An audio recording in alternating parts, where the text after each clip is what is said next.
Join the discussion. November 9th marks the 30th anniversary of the fall of the Berlin Wall. Next, we hear from former Secretary of State James Baker and Tom Brokaw, former NBC News anchor who reported from Berlin at the time.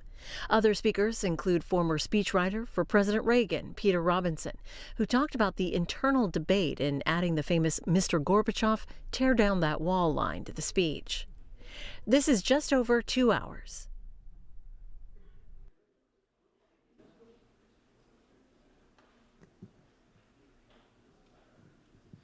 Ladies and gentlemen, please welcome former ABC News anchor Sam Donaldson. Thank you. Well, ladies and gentlemen, welcome to this morning's program. You know, there are dates that all of us have that are very personal, and there are dates that we have as a country that we all share. In my lifetime, December 7th, 1941. November 22nd, 1963, 9/11. These are three terrible dates for the country. And then there's November 9th, 1989. Good news, the fall of the Berlin Wall, presaging the end of the Soviet Union. And it's a subject that we're going to discuss today. How did it happen? What are the consequences? Who did this? Who knew? For a look at what's in store for us this morning, it's a pleasure to welcome Andrew Card, who served in 3 administrations, with Ronald Reagan as Deputy Assistant to the President and Director of Intergovernmental Affairs, with George Herbert Walker Bush, the Secretary of Transportation, and with George W. Bush, he was the White House Chief of Staff. Andrew Card.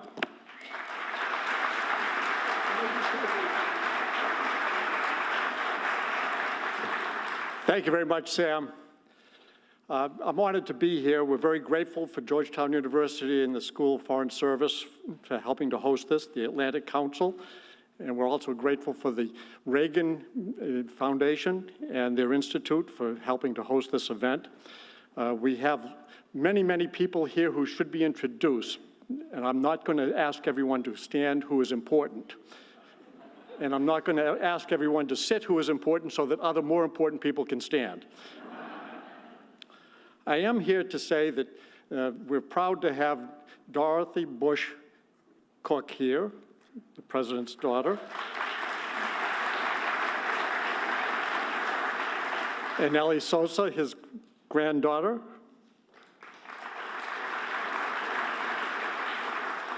We also have folks from the Atlantic Council here, and Fred. British Robinson is here from the Barbara Bush Literacy Foundation. We also have the EU Deputy Head of Delegation, Michael Curtis, here. And the German Deputy Chief of Missions, Richlief Beuthen, is here.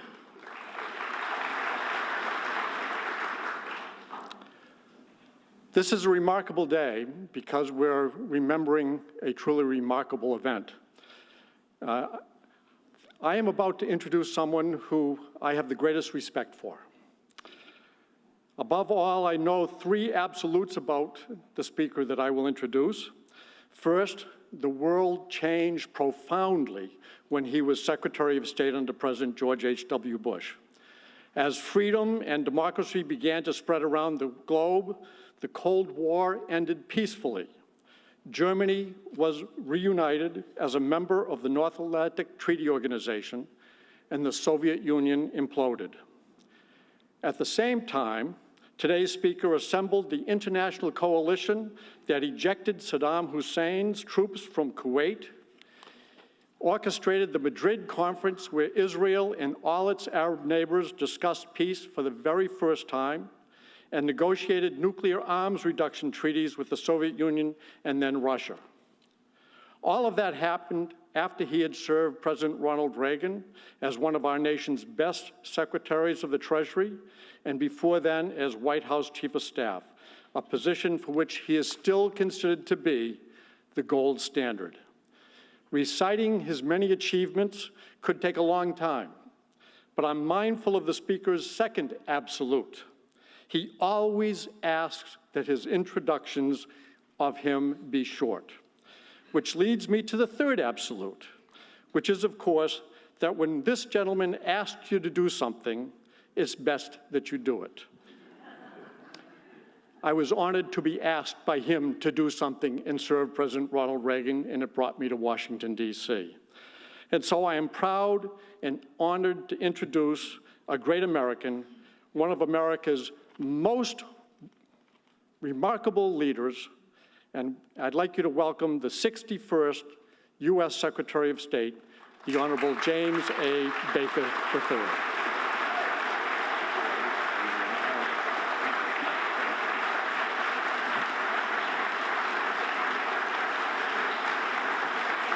Thank you, ladies and gentlemen. Thank you very much. And thank you, Andy, for that over-the-top introduction. Thank you as well, Andy, for your many, many contributions to this nation. You've been an exemplary public servant, and the country appreciates it. Ladies and gentlemen, welcome to the first collaboration between four institutions that I greatly admire for their excellence in preserving the past and in advancing public policy. The George and Barbara Bush Foundation, the Ronald Reagan Foundation, the Atlantic Council, and Georgetown University all represent the very, very best in their respective fields. I am confident that today's lessons from the fall of the Berlin Wall will be an informative and useful examination of an historic event that led to the peaceful conclusion of the Cold War. What happened 3 decades ago this week fundamentally changed the world. Since then, when I'm asked which American president was responsible for the end of the Cold War, I typically have replied that it was all of those American presidents. Democrats and Republicans alike, from Harry Truman through George H.W. Bush. Each of them was firmly committed to a free and undivided Europe. But as someone who served in one capacity or another for 4 of those presidents, I hope you can understand why today I want to add that some Cold War presidents were more directly involved than others. Ronald Reagan's soaring rhetoric became etched in the hearts and minds of people around the world who desired freedom. Who, after all, can forget that picture of the Gipper at the Brandenburg Gate when he said, "Mr. Gorbachev, tear down this wall." And so, 2 years after that historic speech, the wall did come down on November 9, 1989. As momentous as that occasion was, President Bush 41 understood that the Soviet Union remained a distinct and potent global security threat. Rather than stick it in the eye of his Soviet counterparts, President Bush eschewed triumphalism in favor of clear-eyed diplomacy. As a result, 11 months after the wall came down, Germany was reunited peacefully as a member of the North Atlantic Treaty Organization, over the objections, I might add, of some of our allies and, of course, the Soviet Union.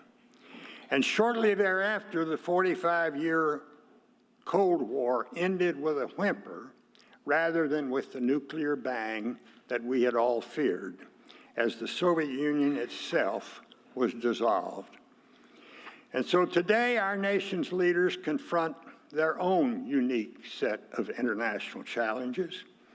And as we commemorate the 30th anniversary of the fall of that Berlin Wall, I think it is instructive to recall 3 factors that both Presidents Reagan and Bush kept in mind as seismic changes were underway in Europe and around the world.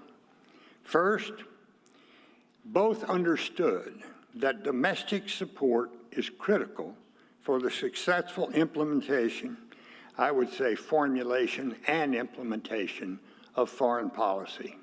A foreign policy that does not have domestic political support will not last very long. Unless Americans back the decisions of their presidents, those policies are doomed to wither and eventually fail. Presidents Reagan and Bush both knew that they would be more successful if they had the broad backing of the American people, and they both crafted bipartisan foreign policies accordingly. Secondly, international support, of course, is also critical.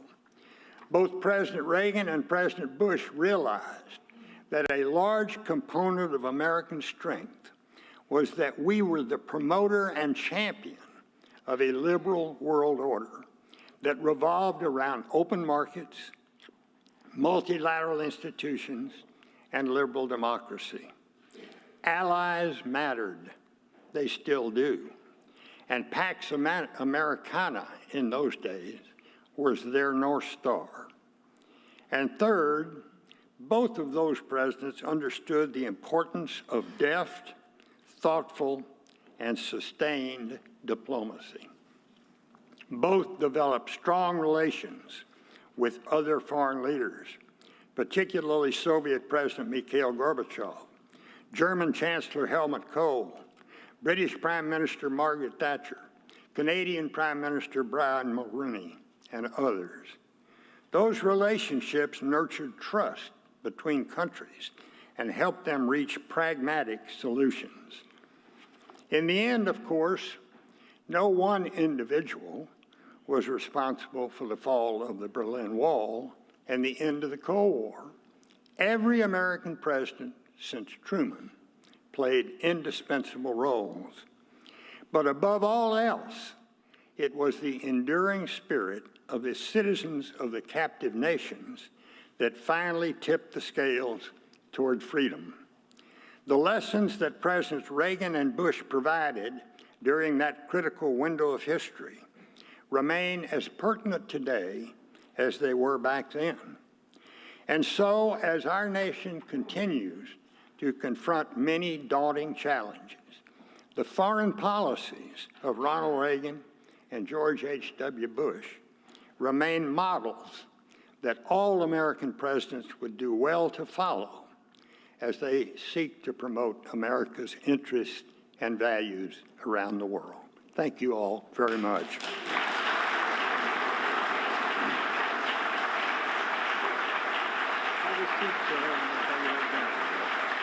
Thank you very much, Secretary Baker. I'm delighted that you've agreed to spend a few more minutes with us. If you'll just have a seat, I'll call you back shortly. Wait for the call. What power! I thought I would never have this with this gentleman. Reporters want to be where the action is, where a good story is there for the telling. Sometimes careful preparation brings that about. Other times it just happens unexpectedly, as on the day that Ronald Reagan gave a humdrum speech at the Washington Hilton, came out past the rope line, and suddenly was met with a spray of bullets from a young man who was standing 5.5 feet away from me. I'd rather not have had that good story. Well, when it comes to this great story that we are revisiting today, there was only one American television journalist on the scene when the Berlin Wall began to crumble. Tom Brokaw, the anchor and managing editor of the NBC Nightly News. He was in Berlin on a different assignment, but as he tells it, just fell into one of the biggest stories of the world which he owned. Here is some of Brokaw's reporting that night from the Berlin Wall. It was a night when the world changed right before our eyes. Good evening, live from the Berlin Wall on the most historic night in this wall's history. The Berlin Wall was such a fixed part of our lives, and it was such a physically imposing barricade. It was so much uglier and so much more oppressive than people realized from just seeing it on television. When you went to it personally, it was appalling. And Ronald Reagan had gone there. Mr. Gorbachev, tear down this wall. And John Kennedy had gone there. Ich bin ein Berliner. So even with all the turmoil that was going on, it seemed unlikely that that wall, which was at once such a solid image of oppression, would come down in some fashion. And then in a heartbeat, it did. I was the only journalist on the air the night the Berlin Wall came down. I owned that story, and that was the end of the Soviet Empire, and we got lucky. I'd like to tell you that I knew the wall was coming down. Unfortunately, I cannot. I didn't know, but it did come down on my watch, and I will never forget it. East Germany remains a country in turmoil tonight. You know, I'd arrived in Berlin 2 days before the wall came down because there was so much going on in the eastern sector. I was able to get into the east for the first time and do some reporting from there. You all represent the best of East Germany. And then late that afternoon, there was that famous news conference in which Günter Schabowski, who was the propaganda chief, screwed up. He was handed a slip of paper at the very end and said that the Politburo has decided that all citizens of the GDR can leave the GDR and come back through at any of the transit points. And I looked at my German national cameraman and sound man, and I said, did he say what we thought he said? They were astonished. They said, he did. That means you can go out of the wall and come back anywhere you want to. The room was abuzz. This man gets up and leaves the room. Please permit me to leave. I had an interview arranged with him right after that news conference, and I went up and I read it back to him. Mr. Schabowski, do I understand it correctly? Citizens of the GDR can leave through any checkpoint that they choose for personal reasons. It is possible for them to go through the border. Freedom to travel. Yes, of course. And I went downstairs, and some of my print colleagues were there, and I said, it's over. I mean, the wall is open. So we got out, called the office in New York, and this was midday back in the States. We started making preparation for going on the air that night, and I'm frantically trying to get this broadcast put together. I rushed out there. There were lots of students from the West who'd come to the top of the wall, and the East German guards were trying to hose them off. And then my heart sank, thinking, oh my God, there's not going to be anybody there. I made this big deal about the wall coming down, and they've all been cleared off. Then the people got back up on the wall, and by the time we came on the air at 6:30, it was chaos. Stand by. A historic moment tonight. The Berlin Wall can no longer contain the East German people. NBC Nightly News with Tom Brokaw. Tonight from West Berlin. Good evening, Lon. We had a path on the satellite to get on the air, so that night I came on the air, and we owned the story. No CBS, no ABC. It was a worldwide exclusive. What you're watching live on television is a historic moment, a moment that will live forever. You're seeing the destruction of the Berlin Wall. We just threw out the script. I mean, I'd written this whole broadcast. And I said to our producer, stay with me, I'm going to have to ad-lib everything here. I'm just going to have to call on all my experience about what's been going on in the eastern part of not just Germany, but in the Soviet Union, and how this is the defining moment. Now, for the first time since the wall was erected in 1961, people will be able to move through freely. I couldn't hear myself think. I just kept thinking, right before we went on the air, I used the old astronaut's prayer, cleaned it up some. Don't screw this up. This is a big deal. It's amazing. And as we were standing there, somebody said, oh my God, look, they're taking down the wall. And there was a guy with a mallet and a chisel beginning to hammer away at the wall. The wall effectively has come down. And I mean physically as well. That's a chunk of the Berlin Wall.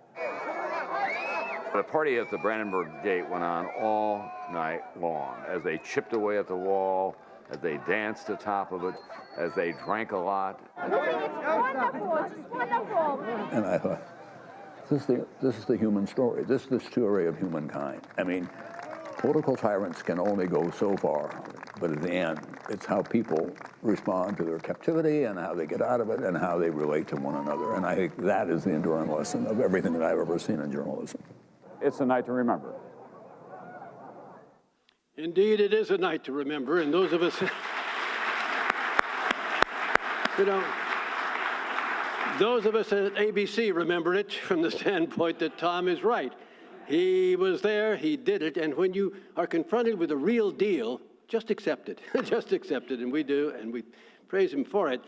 Joining us now, live from Berlin, is one of America's premier journalists, still today, looking and finding good stories, Tom Brokaw. Welcome, Tom. Thank you, Sam. Well, thanks very much, Sam. Thank you, everybody. It was very exuberant, and we think watching you today brings back lots of memories. But what do you remember today, 30 years later, about that night at the Wall? Well, I remember vividly, and I also want to say at the outset, it was not just me, it was the whole NBC team. Jerry Lamprecht, our foreign editor, had suggested 2 days earlier that I should go to Berlin. He said, I don't know what's going to happen. There's a lot of activity there. So I got here, and we were around for 24 hours before that memorable news conference with Günter Schabowski. We had a satellite ordered, and a cameraman at another bridge got the first film of the people coming across the bridge and across into East Germany, from East Germany into West Germany. So it was a confluence of all those forces. And I remember as vividly as if it were yesterday, Sam, standing there thinking, my God, this is one of the biggest stories of my lifetime, of the 20th century. We've got to get it right. And with the help of all my colleagues, in fact, I think at the end of the night, we did get it right. It was absolutely thrilling. And I remember one of our techies going over and getting a piece of the wall and chipping it off and giving it to me. And that's in my personal collection. Tom, someone you know very well, James A. Baker III, Secretary Baker, is with us today here in Washington, and he would like to say a few words with you. So, Secretary Baker, if you'd come back up here, take whatever time you require, sir. And when you're finished with Tom, I'm going to come back to him. Tom, how you doing? I'm doing well, James. Good, good. You're looking. I have a question for you before you begin a question to me, if I can. My question we later learned. You go ahead. We later learned that Schabowski. I was going to say that we later learned that Schabowski got it wrong. The Politburo had not said they can leave. They were looking at a possibility that they would have a program where they could leave and have to come back. Mary Saroit, who is a prominent historian at Harvard, did the whole story. And Schabowski left that news conference, went out to the compound where all of the Politburo members lived, and they were all asleep. They didn't know what was going on. So my question for you is, did we have any indication from our espionage people and our intelligence people that there was a possibility that this was going to happen? The short answer, Tom, is no. It came as every bit as much of a surprise to us, I think, as it did to you. I remember it very, very well. I was hosting a lunch for Corazon Aquino, president of the Philippines, in the State Department, and an aide passed me a note saying that that people were allowed free transit now between the GDR and the Federal Republic of Germany, and it looked like the wall might be coming down. And I raised a toast to that prospect, excused myself, and went over to the White House to meet with President Bush and Brent Scowcroft to talk about what our response ought to be. And you know, I think history will clearly mark the correctness of George Bush's moderated response to what was a cataclysmic event, because he knew that we still had a lot of business to do with Gorbachev and Shevardnadze, and we weren't going to stick it in their eye. But the answer to your question is, as far as I know, we didn't have any advanced knowledge at all, intelligence or otherwise. Well, one of the things that we learned in my trips back here, after all, since then, I spent today at the Stasi headquarters. That was the infamous group on the east part of Germany that was arresting citizens left and right. I saw 4 miles of files on East German citizens. Right. And finally, that oppression, that complete pressure on East German citizens that they couldn't live their lives as they wanted to, broke through. And it really, I thought the wall came down mostly because of our strong stand in the West, but also citizens from the ground up in the East pushing back against their oppressors.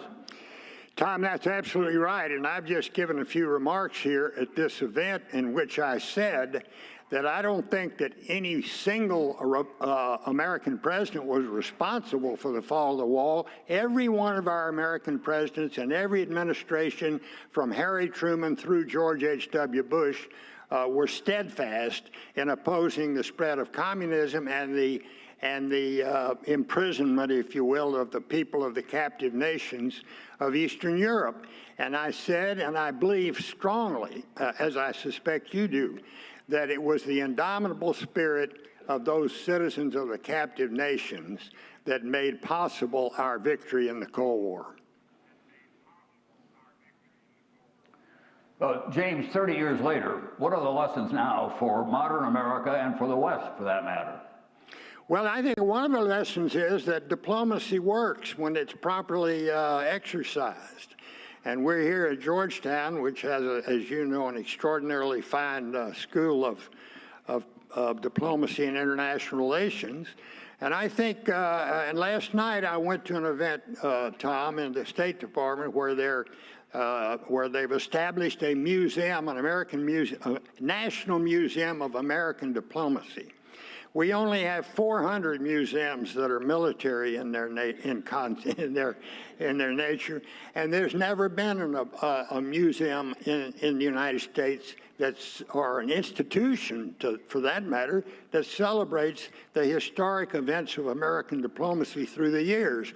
And the State Department is now establishing one, and I think that's a very, very good thing to do. But most of all, if you look at the diplomacy that George H.W. Bush pursued in the aftermath of that stunning victory of the fall of the wall, he knew we had a huge task to perform, to try and reunite Germany peacefully as a member of the North Atlantic Treaty Organization, and he knew that we had to continue to try and achieve a peaceful end of the Cold War. I think Mikhail Gorbachev, and I'm sure you may share this view, Tom, but I think Mikhail Gorbachev will be remembered very well by history because he, after all, was the first Soviet leader who did not elect to use force to keep the empire together. I couldn't agree with you more. As you know, I did the first interview with Mikhail Gorbachev.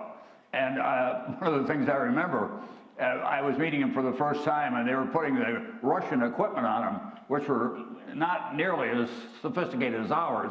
So I reached over his lapel to change it. And I looked at him and I said, Mr. Gorbachev, you have to understand this is what I have to do in my job every day. And he looked at me with a stern appearance and he said, Mr. Brokaw, you would not believe what I have to do in my job every day. So it was the beginning of a very strong personal relationship. I want to say something as well, if I can, about modern Germany, because we've been here for a few days. And, you know, there's a lot of turmoil in Central Europe. And the place of Germany and Angela Merkel and where we go from here, the fact of the matter is that this country, in the last 120 years, started 2 world wars, had the Holocaust on their conscience, and then became partners with the West. The big issue is, where does Germany go from here? And where does Central Europe go from here? I'd be interested, Mr. Secretary, in some of your thoughts on that. Well, I think it's extremely important that we continue to pursue a policy of anchoring Germany firmly into the West. You know, another significant achievement that we talked about a lot last night in terms of a diplomatic achievement was to get Germany unified in peace and freedom as a member of the NATO alliance over the opposition of our allies, the British and the French and the Soviet Union, who weren't our allies, of course, but they were steadfast opponents to German unification. But we got that done. And that was done through the steadfast and strong practice of deft and continuing diplomacy. We need to remember that. We also need to remember in this country, Tom, in my view, how important our alliances are to the strength of America.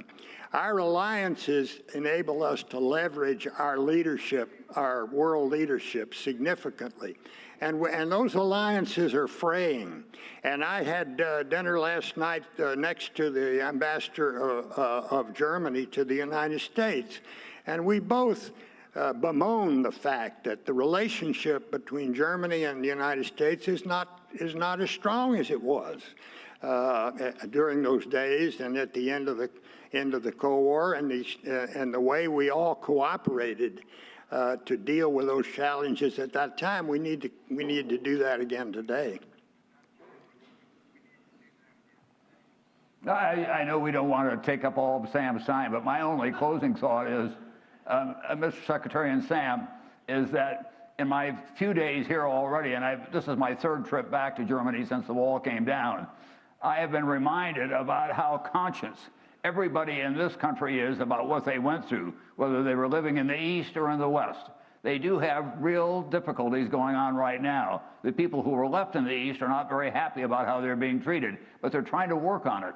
And I would hope that in America, younger generations, including my children and my grandchildren, will be more conscious of how we all have a stake in preserving peace, not just in our country, but around the world. Absolutely. I couldn't agree with you more, Tom, and I think that's the challenge facing our policymakers today.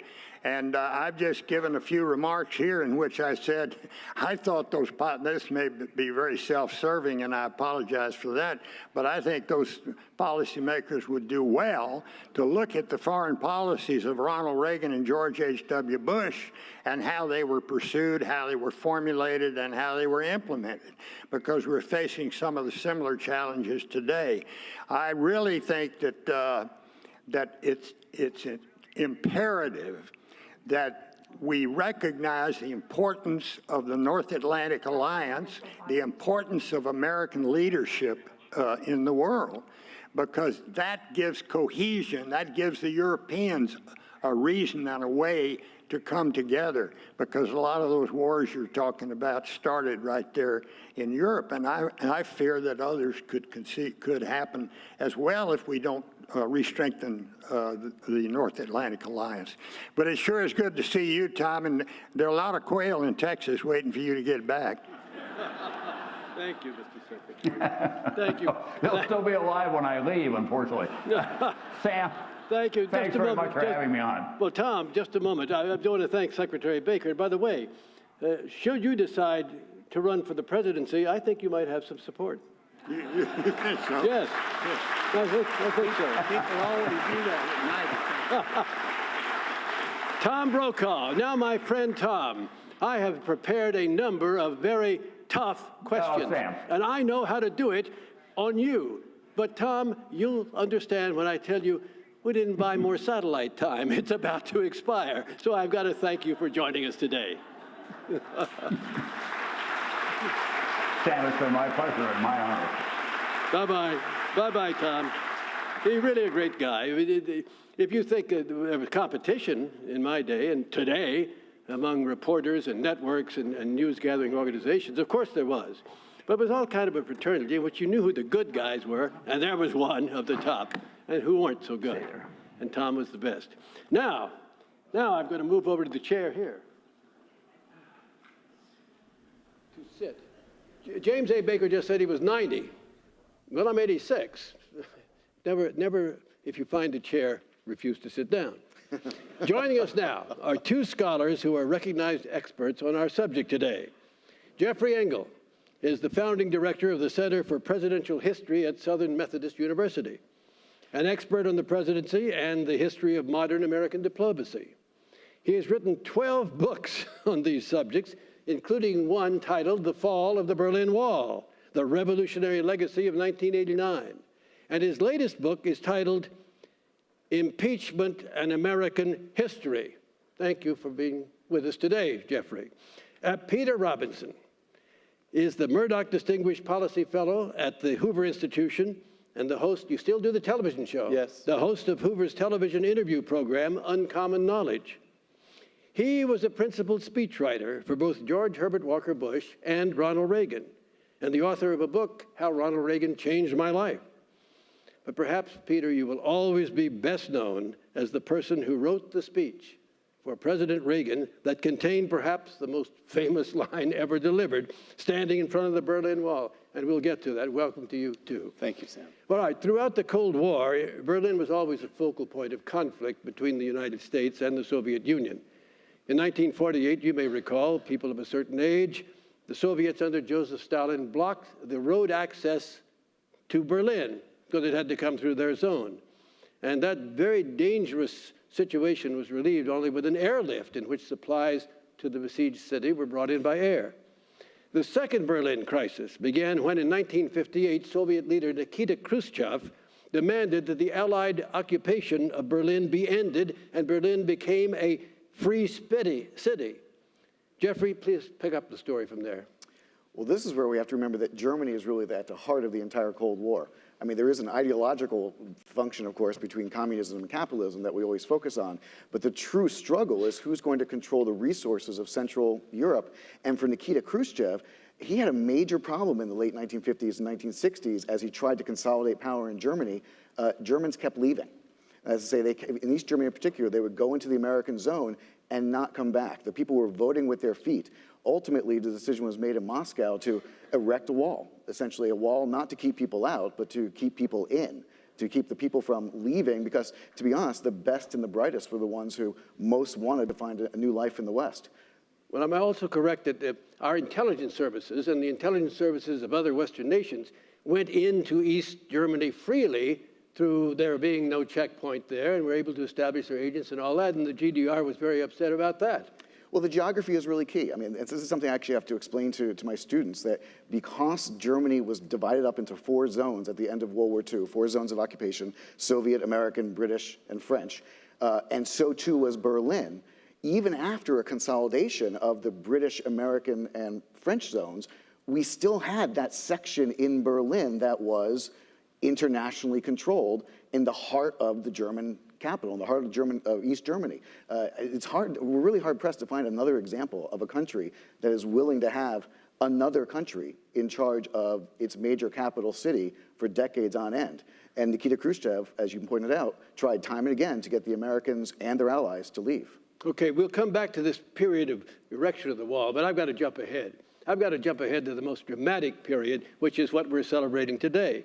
Peter, Ted Sorensen wrote for John F. Kennedy a famous couple of lines, "Ask not what your country can do for you." And you wrote these powerful lines for Ronald Reagan, your president, which he delivered in 1987. I was there standing in front of the Brandenburg Gate and the Berlin Wall.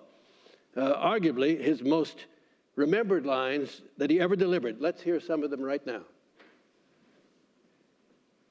General Secretary Gorbachev, if you seek peace, if you seek prosperity for the Soviet Union and Eastern Europe, if you seek liberalization, come here to this gate.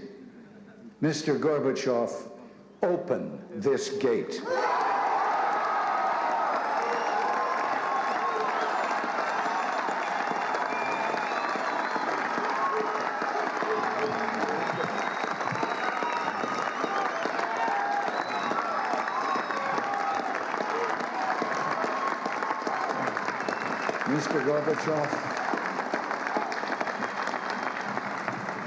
Mr. Gorbachev, tear down this wall.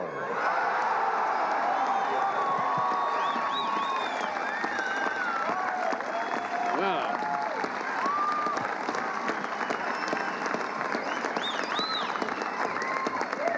Wow.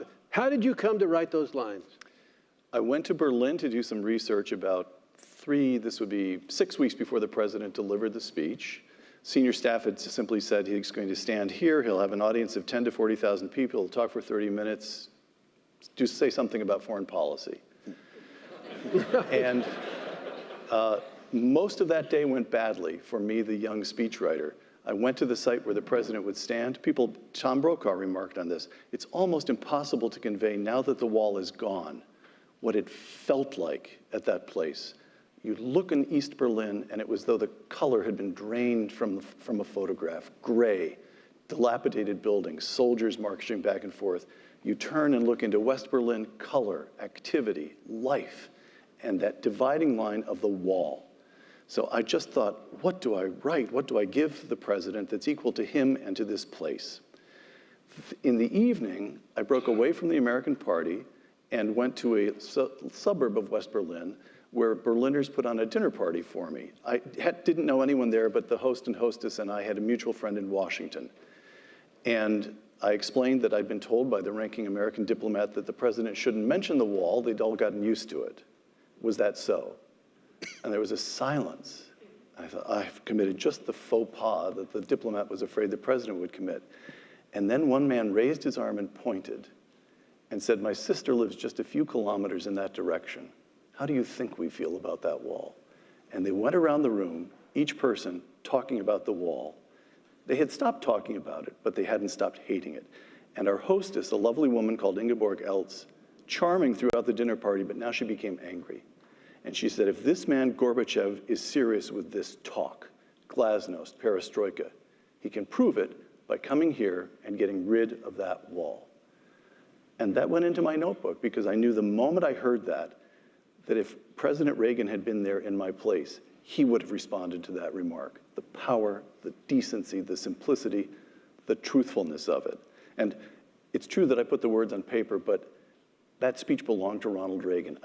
Every bit of it was my trying to give him material that fit his beliefs, his mode of expression for that specific spot in that moment. Yes, so it was suggested by a German woman. What you wrote did not please his entire foreign policy establishment. Tell us about that. That is true. It was you and he against the world. Well, I take those odds. The speechwriters, we pulled a little bit of a fast one. Ordinarily, speeches went out to staffing before they went to the president, but in this case, long story here, I won't go into that, but in this case, we got it to the president on a Friday as he was headed to Camp David.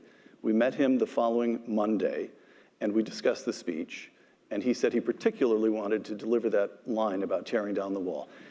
That wall has to come down. I just remember that vividly in the Oval Office. Then the speech went out to staffing, and for the 3 weeks between that meeting in the Oval Office and the day he delivered the speech, the State Department, the National Security Council tried to suppress it. They submitted, my journal shows 7 different drafts on 7 different pretexts, but all eliminating the call to tear down the wall. They thought it would raise false expectations. Howard Baker, then chief of staff, told me years later he thought it just sounded unpresidential. State Department concerned that it would put Gorbachev on the spot by calling him out personally. This went on and on and on. And finally, Ken Duberstein, then deputy chief of staff, a friend of yours, I know, Sam, sat the president down. They were now in Italy, which is where the president was speaking before going to Berlin. There was a Venice Economic Summit. And he took the speech back to the president for another decision, talked about the objections, had the president read the central passage, and then Ken told me that they talked about it, and then Ronald Reagan got that Ronald Reagan twinkle in his eye and said, now, I'm the president, aren't I, Ken? Yes, sir, we are clear about that much. So I get to decide if that line stays in? Yes, sir, it is your decision. Well, then, it stays in. Well, that was Ronald Reagan. Now, Jeffrey, who was right on this one? President Reagan or his entire foreign policy team? You know, let me point out before I answer that we're at a university and I have tenure. So I can tell you the real truth. They were both right, but I think, honestly, President Reagan was less right than the foreign policy team, because we now know that the difficulties that Gorbachev were facing were primarily from conservative hardline communists who wanted to repeal back, if you will, perestroika and glasnost. The real danger in the end of the Cold War period that we're talking about, which, by the way, no one at the time would have referred to it as the end of the Cold War, the real danger is not that the Soviets will be too friendly. It's not that Mikhail Gorbachev will tear down the wall. It's that he'll do something like tear down the wall and then find himself facing a coup the next week. So anything, I think, that was done to encourage opposition to Gorbachev, to put him on the spot, as you said, was extraordinarily dangerous. And here I think you can see a real interesting difference between the Reagan administration and the Bush administration. You know, as Secretary Baker said at the time when he came in 1989, this is not a friendly takeover. There really was a different mindset because the Reagan administration, as a historian I would say, was fundamentally focused on the right moral path of trying to end the Soviet Union and end the Cold War, and didn't give a whole lot of thought to what happened the next day. Whereas the Bush administration was confronted immediately with the problem of, do we deal with Gorbachev and then what happens next? And they essentially had to pick up the pieces, if you will, of the great moral clarity that Reagan offered. Well, you know, you're quite right. When Ronald Reagan was not president, what he said about the communist state and the Soviet Union was interesting, and people agreed or disagreed with him. But when he became president, now it was important to get his view as president of the United States. And in his first press conference, I asked him whether he thought that the Soviet Union was interested in détente or by some other means of world domination. And out it came. They lie, they steal, they cheat, they commit any crime. And wow, the boys in Moscow must have loved that. Well, in fact, they were terrified of it. I mean, this is one of those things that we now know because we have all their documentation. One of the great things about having a state collapse is you get to keep all the records. And we now know that there were a series in 1983 in particular of events where Soviet policymakers heard Ronald Reagan, heard him talk about a crusade of fire, heard him talk about purging the world of communism, heard him talk about the communist state as being an evil empire, and were genuinely worried that he meant what he said. If you really took the president at his word, I mean, I know it's hard to imagine these days, but presidential words matter. If you really take the president at his word, if you're in Moscow, you're very scared. Jeff, the academic approach, of course, has its place, above all, in a great university such as this. But if I may say so, you're worrying about something that worked in practice and wondering whether it could work in theory. It worked out. You know, that is true. No, Jeff, no, I have, excuse me, sir. You are going to get a response. You can't argue with that at the end. No, I can't, because this is a fundamental problem of how we teach and understand history. Just because something works out well doesn't mean it was destined to work out well. No, but it does mean that it did work out well. All right. Okay, but I would say one more thing. You may. Dick Allen told me that the day after that press conference, the president said to Dick Allen, who was then the national security advisor, Dick, the Soviets do lie, cheat, and steal, don't they? And Dick Allen said, well, yes, Mr. President, of course they do. And the president said, oh, well, all right then. Okay, now, let me, I think you have two views here, and you can think about it. But Peter, I want to ask you a question about what Reagan might have done in 1961. Tough guy, meant what he said, and called us, like he saw it. When that wall was being erected, many people, some people at least, thought that John Kennedy should now move aggressively to stop it.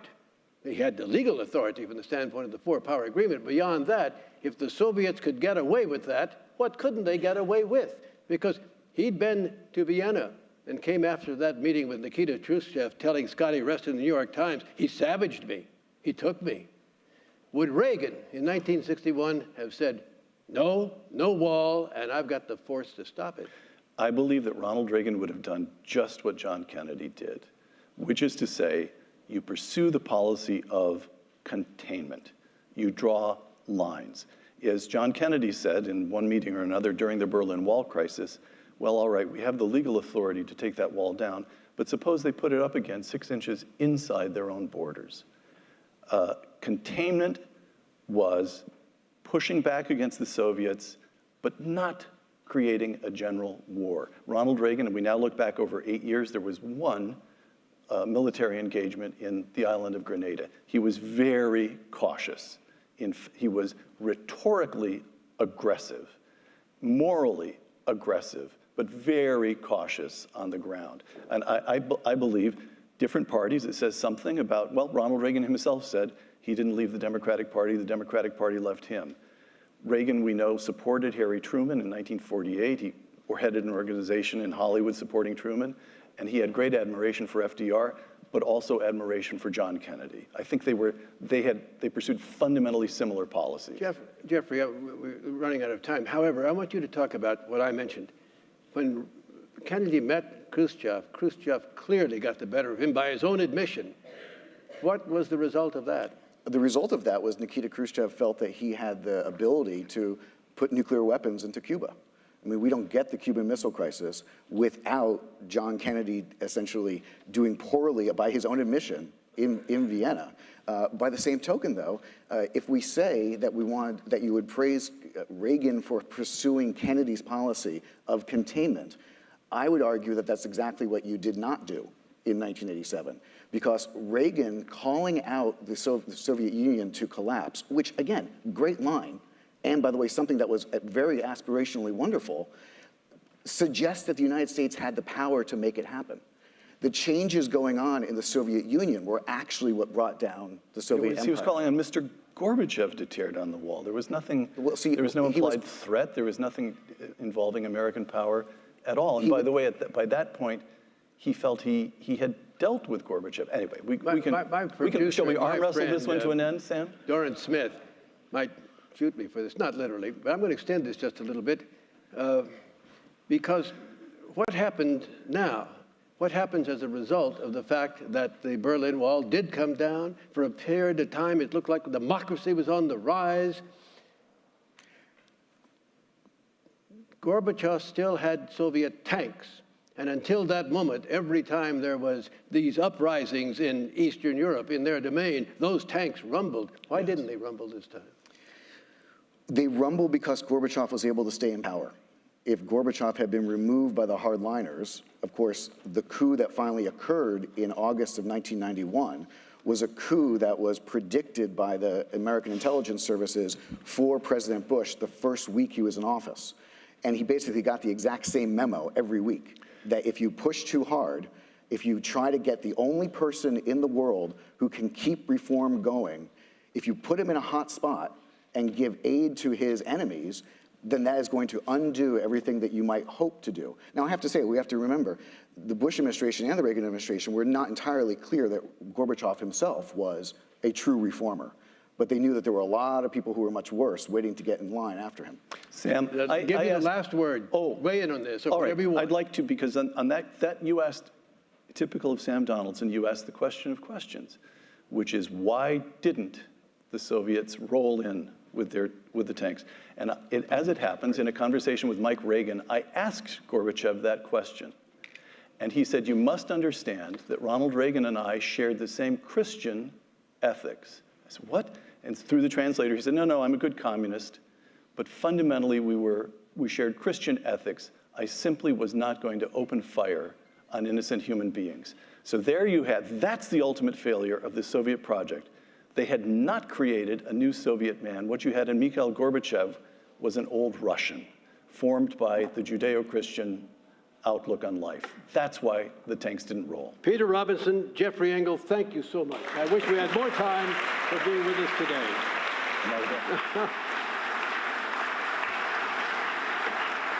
Okay, we've already heard, and I think it's true, that the leaders of the free world had no idea that day that the wall was going to come down. President George Herbert Walker Bush and Margaret Thatcher and even Mikhail Gorbachev. So what happened at the White House here? When the word came, how did number 41, President George Herbert Walker Bush, react? And how did reporters react to what was happening and the president's reaction? Here's a bit of what happened in the Oval Office when President Bush came out to discuss this situation. Let's watch. We just wanted to make a brief statement here. I've just been briefed by the Secretary of State and the National Security Advisor on the latest news coming out of Germany. And of course, I welcome the decision by the East German leadership to open borders to those wishing to have greater travel. And this, if it's implemented fully, certainly conforms with the Helsinki Accords, Helsinki Final Acts, which the GDR signed. And if the GDR goes forward now, and this wall built in '61 will have very little relevance. And it clearly is a good development in terms of human rights.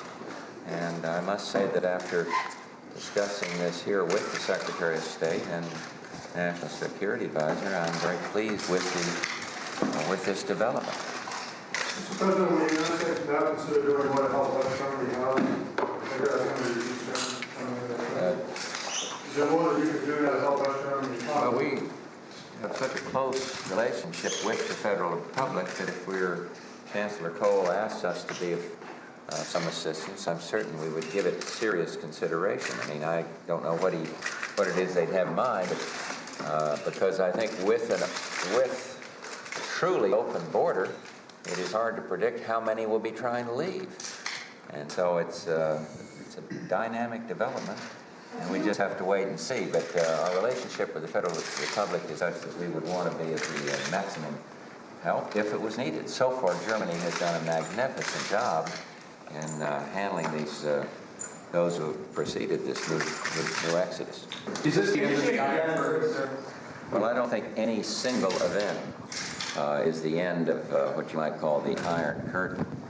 Clearly, this is a long way from the harsh days of the harshest Iron Curtain days. A long way from that. Mr. President, what do you think the indications are for the Warsaw Pact? Can we say that this may be an indication that they're headed toward a loosening or even a dismantling of the Warsaw Pact? Well, I think you have to say what you mean by Warsaw Pact. I mean, it seems to me that it's certainly a loosening up in terms of travel. It concurs with the Helsinki Final Act, and it is a very good development. Our objective is Europe whole and free.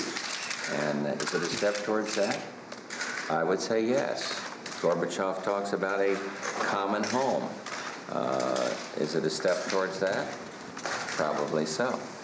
Well, in what you just said, that this is a sort of great victory for our side in the big East-West battle, but you don't seem elated, and I'm wondering if you're thinking of the elated. problem. I'm just not an emotional kind of guy. Well, how elated are you? I'm very pleased. And I've been very pleased with a lot of other developments. And as I've told you, I think the United States part of this, which is not related to this development today particularly, is being handled in a proper fashion. And we'll have some that'll suggest more flamboyant courses of action for this country. And we're, I think, handling this properly with allies, staying in close touch, and this dynamic change, try to help as development takes place, try to enhance reform, both political and economic. And so the fact that I'm not bubbling over, maybe it's getting along towards evening, because I feel very good about it. Well, you give you more a stronger position when you go on the trip next month and you're talking to President Gorbachev. I mean, that your side is winning. And is that the kind of thing you're going to communicate to him? I'm not going to approach it. He's already expressed his interest in a common European home. We've phrased it differently. We've said a Europe whole and free. And when you see citizens wanting to go and flee what has been an oppressive society, clearly that is a message that Mr. Gorbachev will understand. He sees it not only in Eastern Europe, but he sees it inside the Soviet Union. And so we'll have a good, lively, before these developments took place, I have said that we would be discussing rapid change inside Eastern Europe. And we've been talking about that today, just before you all came in here. We've been talking about the Gorbachev meeting. And one of the things that we are determined we will discuss, and I know he'll want to discuss, is this change. Well, and joining us today, a distinguished panel to talk about that day in Washington, beginning with that gentleman, if you spotted him at the end of the video, he's standing against the wall behind Secretary Baker as President Bush talks. Marlin Fitzwater, right here, who served both Ronald Reagan and George Herbert Walker Bush, one of the longest-running press secretaries in the history of our country, and someone I must say, and I say it admiringly, who knew how to handle the press. Welcome, Marlin. And he's written 4 books about his experiences in the White House. And I've got to tell you the title of one of them. Call the Briefing, Bush and Reagan, Sam and Helen, a decade with presidents and the press. Welcome, Martin. And with us also is two reporters. I wasn't there. I had left that beat. But two reporters who were on that beat and been many years. Gene Gibbons, right here, who went down to the White House press room with 6 presidents when they were in office and was full-time there for 3 of them, Ronald Reagan, George Herbert Walker Bush, and Bill Clinton. Reporting, was it the Reuters group? That's correct. Oh, I got it from Wikipedia, Gene. I couldn't remember. Now, Peter Mayer, you can correct me if I've got your biography wrong. Peter, who on that day was with Mutual Radio, but then went on to a 20-year career with CBS News. Peter has covered every president from Jimmy Carter to Barack Obama. Welcome to both of you. Thank you. Now, Marlon, it was like a bombshell? You didn't know? President Bush didn't know? How did he get the news? What happened? Well, can I go use the podium up You here? may. You may indeed. I talk But better I get it standing back. up. Okay, you can always take it back, Sam. Well, it's not Dancing with the Stars. But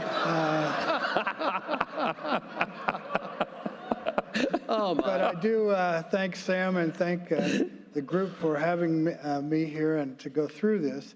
They asked me to go through the president's afternoon when he was first informed about the fall of the wall. And so I wanted to just present this brief narrative. First of all, I want to thank the panel before us who filled us in on the events before the wall came down, and so it gave us a good background to consider what happened during the afternoon.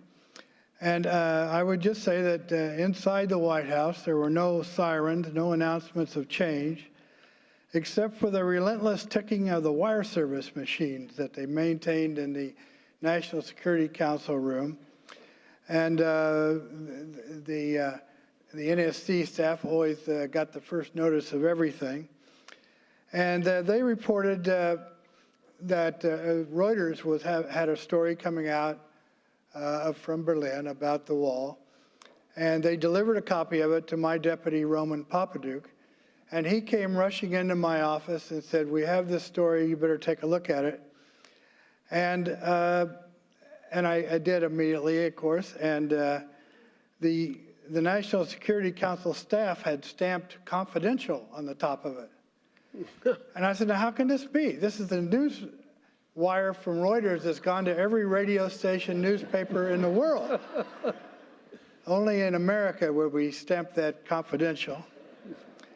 But in any case, I said immediately, "I'm going to go to the Oval Office."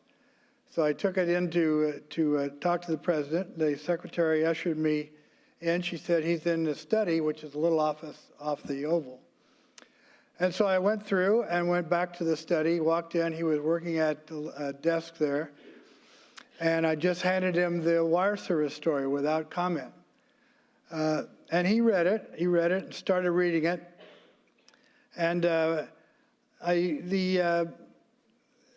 reaction was fairly, very pensive. He wanted to kind of take it all in. And this was a busy day for him in the White House because we were having a state visit from Corazon Aquino, the president of the Philippines. And so he had already done the speech on the South grounds and meeting with her and her team. And he was preparing for another afternoon of meetings and a state dinner that night. And so this took everybody by surprise and clearly was going to reschedule many things during the day.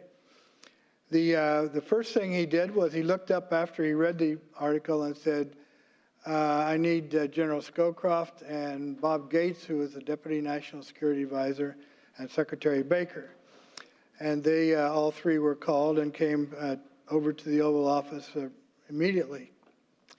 So the four of us were there talking about it, and the president turned on his television, and he could see that CNN was reporting the story, and this was still embryonic, and there was some chipping at the wall. The fellow with the hammer and chisel was up there working, but beyond that, it was not clear that they were going to be able to take down the entire edifice.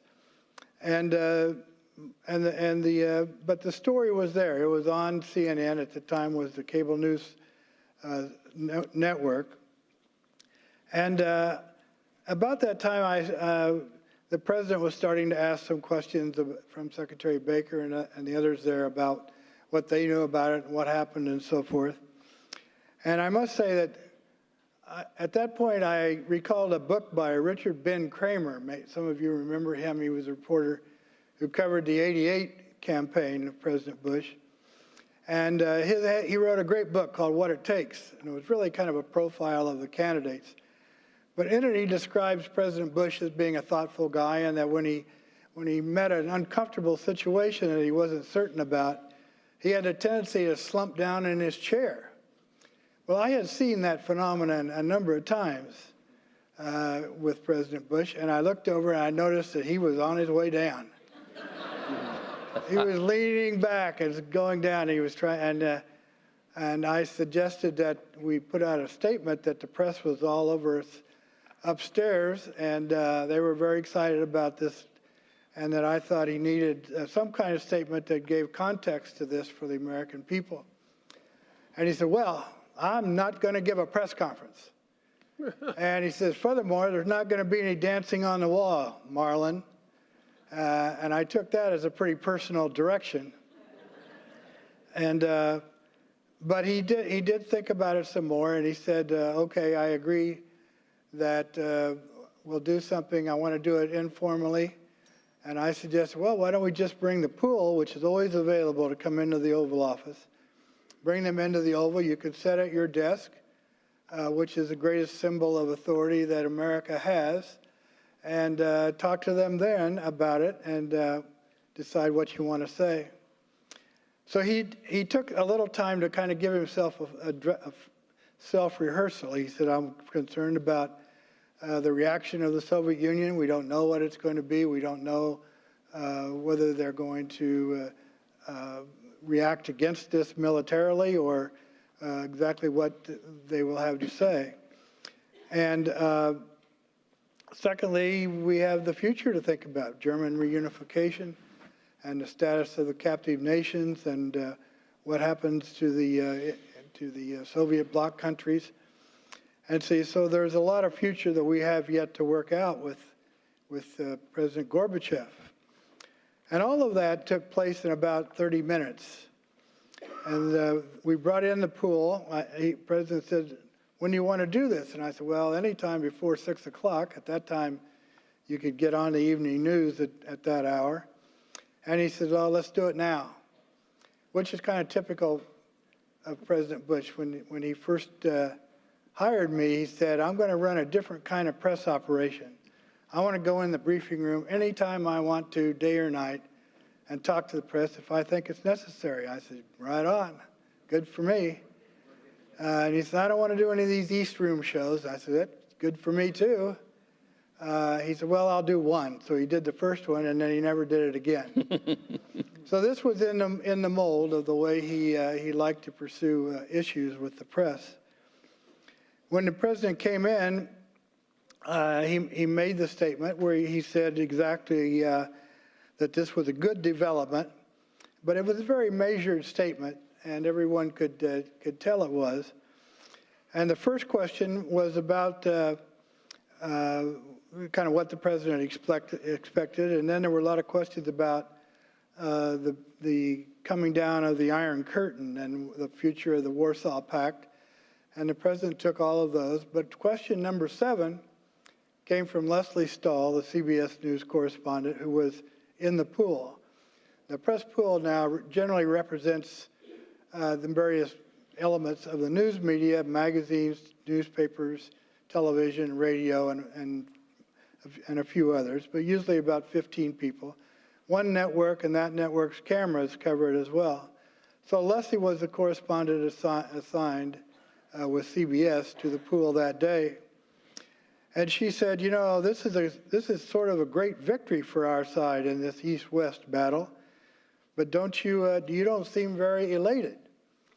And her office, of course, had told her about the excitement that was going on around the country, and also told her that Congressman Gebhardt was saying the president should be celebrating this, and that Leader Mitchell had suggested the president should be going to Berlin and join in the celebration over there. So she was prepared to follow up with a question that more or less came out of her discussion with. And Marlon, you're prepared to tell us why President Bush did that, but I want to turn right now, just for a moment, hold everything, to Gene and Peter. And what did you think of Leslie's question, and what did you think of Bush's general reaction? Well, I was at my desk back in the press room listening to the audio feed of the Q&A, trying to compose a story, a breaking news story about the president's reaction to this very historic development. And it was very difficult to do because there were no ringing declarations, no dramatic quotes. You know, we people in the news business like to get a headline regardless of the consequences. And I think, as Secretary Baker said, the president just wouldn't stick it in their eye. It would have been great television had he gone out to the Rose Garden and did cartwheels, you know, celebrating this great development, or it would have been wonderful domestic politics for him, terrible domestic politics for Mikhail Gorbachev, who might have been under pressure to roll the tanks. Peter. Well, I was on the pool that day, on the floor with a microphone. I also have to say that I was fortunate, Sam, to have a number of visits with President Bush, thanks to dear Gene Becker, who's here, helped clear the way for that. Where are you, Gene? And we chatted in his office in Houston. We chatted at the apartment over the library. We chatted at Walker's Point in Kennebunkport. And at our final visit, just months before we sadly said goodbye to him, we had a poignant chat about this, partially about this, in his office at Walker's Point. And I always wanted to tell him, Sam, and everyone, how I felt sort of naively, journalistically disappointed as we left the Oval Office that day. And I told him, you know, I was disappointed that day, sir, and I have to admit it to you. And he said, well, why?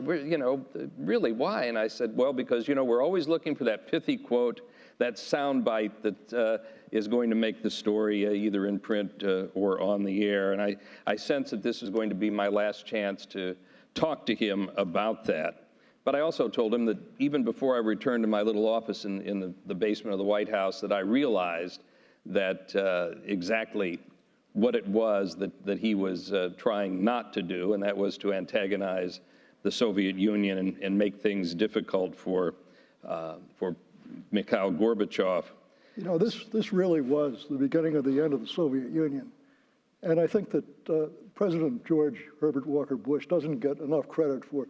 This was the disintegration, the first time in history that a great empire has disintegrated without bloodshed. And I think his subdued reaction to what happened that day has a lot to do with how it turned out. He was the man for the moment. And I don't know how many times we all, either on the staff or those following him, said, we heard him say, my mother always told me, don't be a braggadocio. And that was the last thing that he wanted to be that day, was to be a braggadocio. And as Secretary Baker said at his funeral, and I wrote it down that day when we were at the National Cathedral, he said, President Bush understood that humility toward, not humiliation of, a fallen adversary was the best path. Marlon, I'm coming back to you for the I'm coming back to you for the last word, but I've got to say, been around this town a long time, even before you got by the White House. You knew how to handle things, and presentation was very part of it. Now, for instance, a president might have, like the cock that crows when the sun comes up and says, me. We have actually seen that, perhaps. But the point is, were you kind of afraid that maybe the low key, for all the good reasons that you and our two reporters have said, might still not do him that much good with the re-election campaign someday? Well, I didn't, what he actually said was, after Leslie asked the question, was, I am not an emotional kind of guy. Right. And that's, of course, what the news carried. And, but as sometimes happens in these situations, it's the accidental question that's the best, and the best of answers. And this is kind of a personal question, and making it all the news just served to emphasize, again, the attitude that he wanted to take and that he didn't want to poke Gorbachev in the eye. And just 1 month later, well, actually 3 weeks later, we were in Malta with his first meeting with Gorbachev following all of this.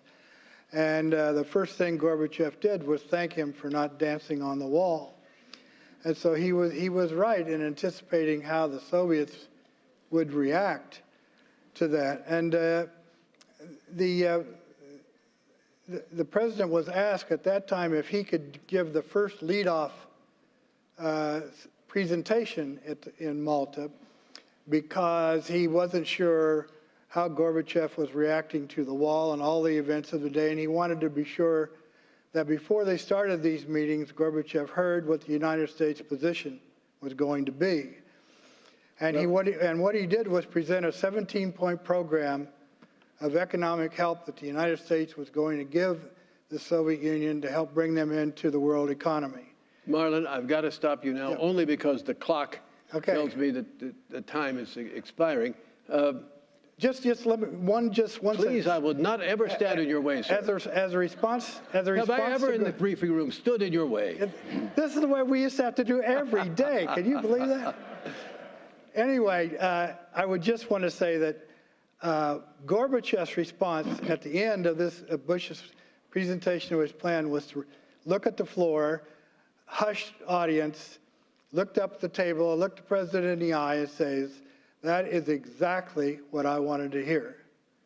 And from there on, there was a dramatic change in East-West relations that we can talk about later. Thank you, Marlon, and Peter, and Gene.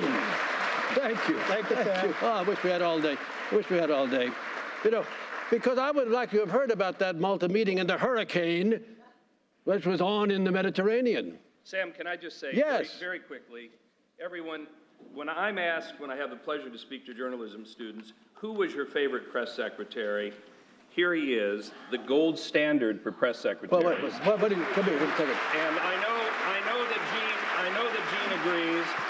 And it's very easy, I know from watching him at the podium, to make him turn red. I'm going to try very hard. But there are two types of press secretaries, and I think you guys will agree. There are press secretaries who are mouthpieces, who are handed scripts or asked to repeat tweets, and there are press secretaries who we knew were trusted communications advisors who had access to the presidents we covered, and this man had both. He was a communications advisor and a trusted advisor to President Bush, and we knew that at the end of the day, you would be going upstairs or into the Oval Office and consulting with him. And I also want to add, because I think we all agree on this, that Marlon dodged and weaved and smiled and all of that, never made it out of habit, and served his president well, but never lied. What press secretaries must not do is lie. When they lie, they betray us all, and this man never did. Now, tell us about your book. We're going to sell a book here, and then we're going to go on. What happens when you put press on the podium, you can't stop them. What about your book, your latest book? The book. No. Your latest book.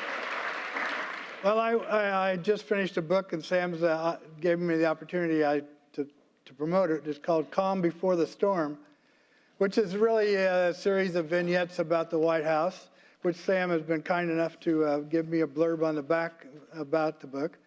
But in it also focuses on the president and on Desert Storm. And in it, I also have this soliloquy about Gorbachev telling the president, asking him about capitalism and democracy and how it works. And when I heard that, it was on the Air Force, on the helicopter coming back from Camp David. And he says, "How do you buy a house here? How do your banks work? What does a realtor do?" That's when we all first knew that he was really interested in a different kind of system for the Soviet Union. Oh, that cowboy. Thank you very much, Marlon. Thank you, everybody. I'm sorry. It's in the family, the press and all of that. We all got along, although we savaged each other every day in the press room. Now it's time to turn to the expertise of one of the world's leading international affairs schools and one of our co-sponsors of this morning's program. And of course, they provided a wonderful hall for the event. The Edmund A. Walsh School of Foreign Service here at Georgetown University, which this year is celebrating its centennial. and to the school's dean, Dr. Joel Hellman. Dr. Hellman, the program is yours, sir. Thank you. Thank you.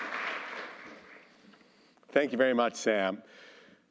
Let me welcome you here on this beautiful, glorious day, an important day, on behalf of the School of Foreign Service, Georgetown University, and our BMW Center for German and European Studies. And let me thank also our sponsors for this event, the George and Barbara Bush Foundation, the Reagan Institute, and the Atlantic Council.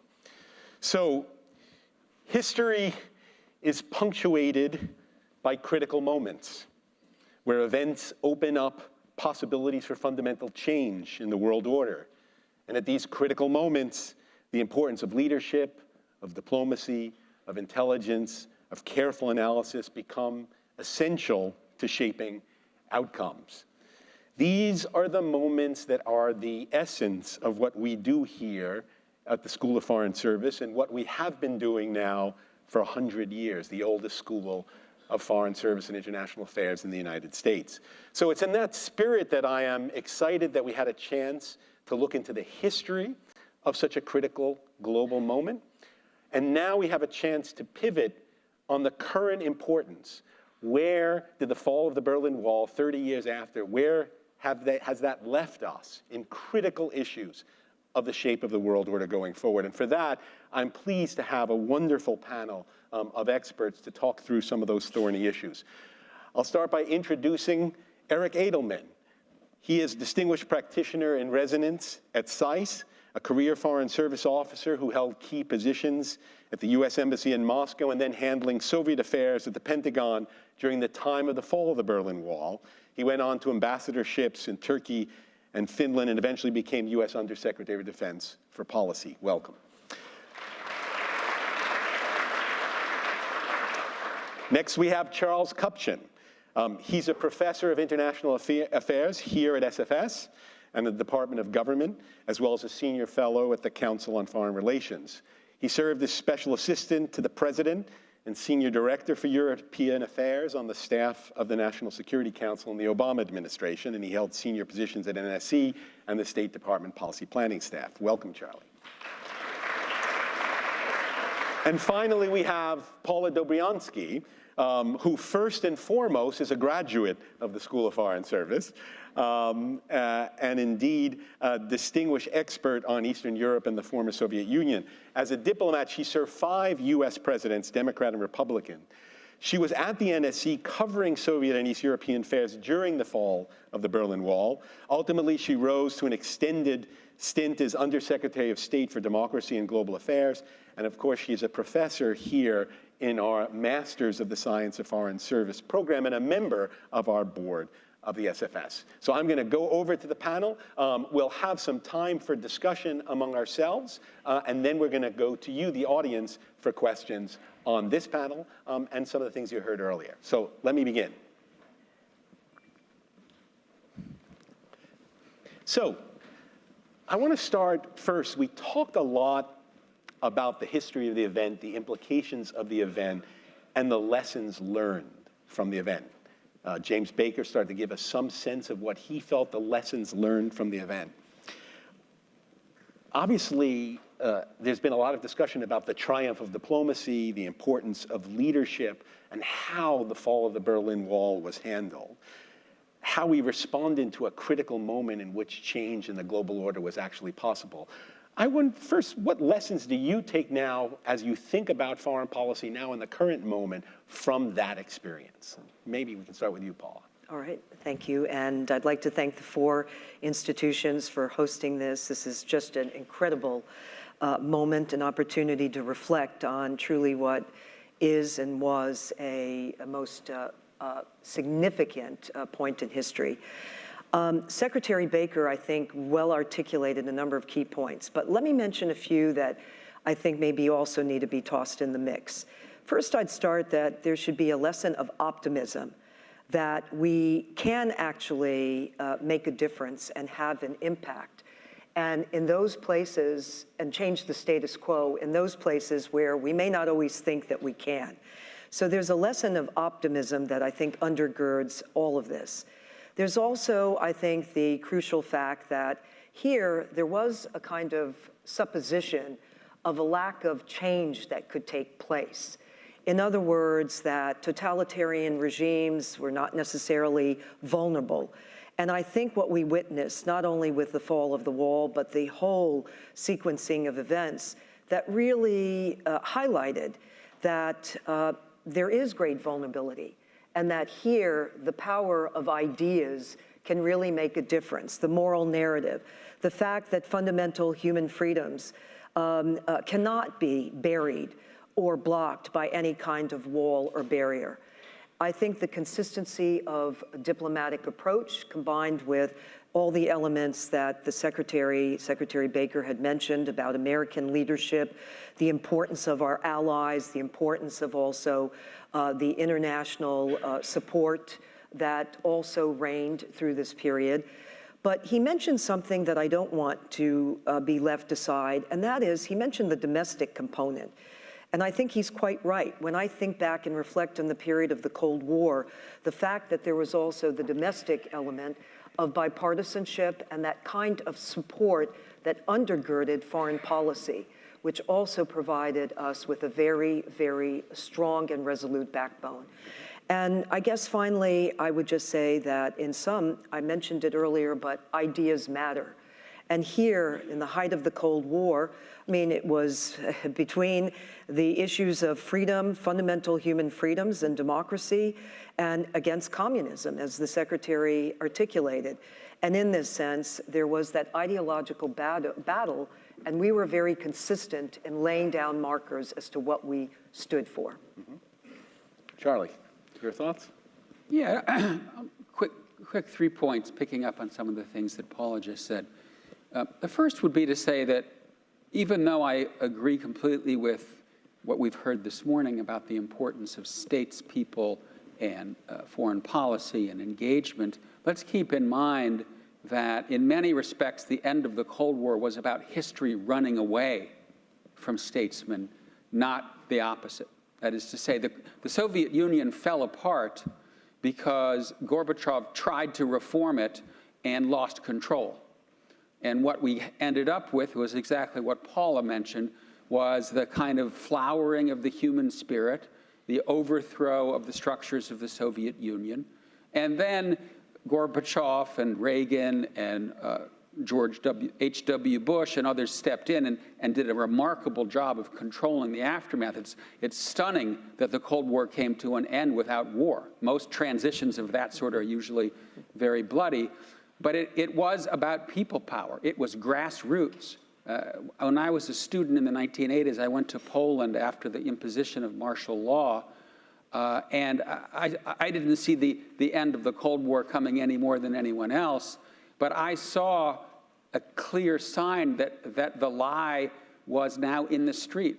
When I went to meet people like Adam Michnik and others, they said, I want to meet you in the lobby of the main international hotels. And they would wave at the security people that were monitoring us. And that was kind of, you knew that it was going to come up and the Soviet Union was going to collapse. It was just when. But to me, it's keeping an eye on that people power.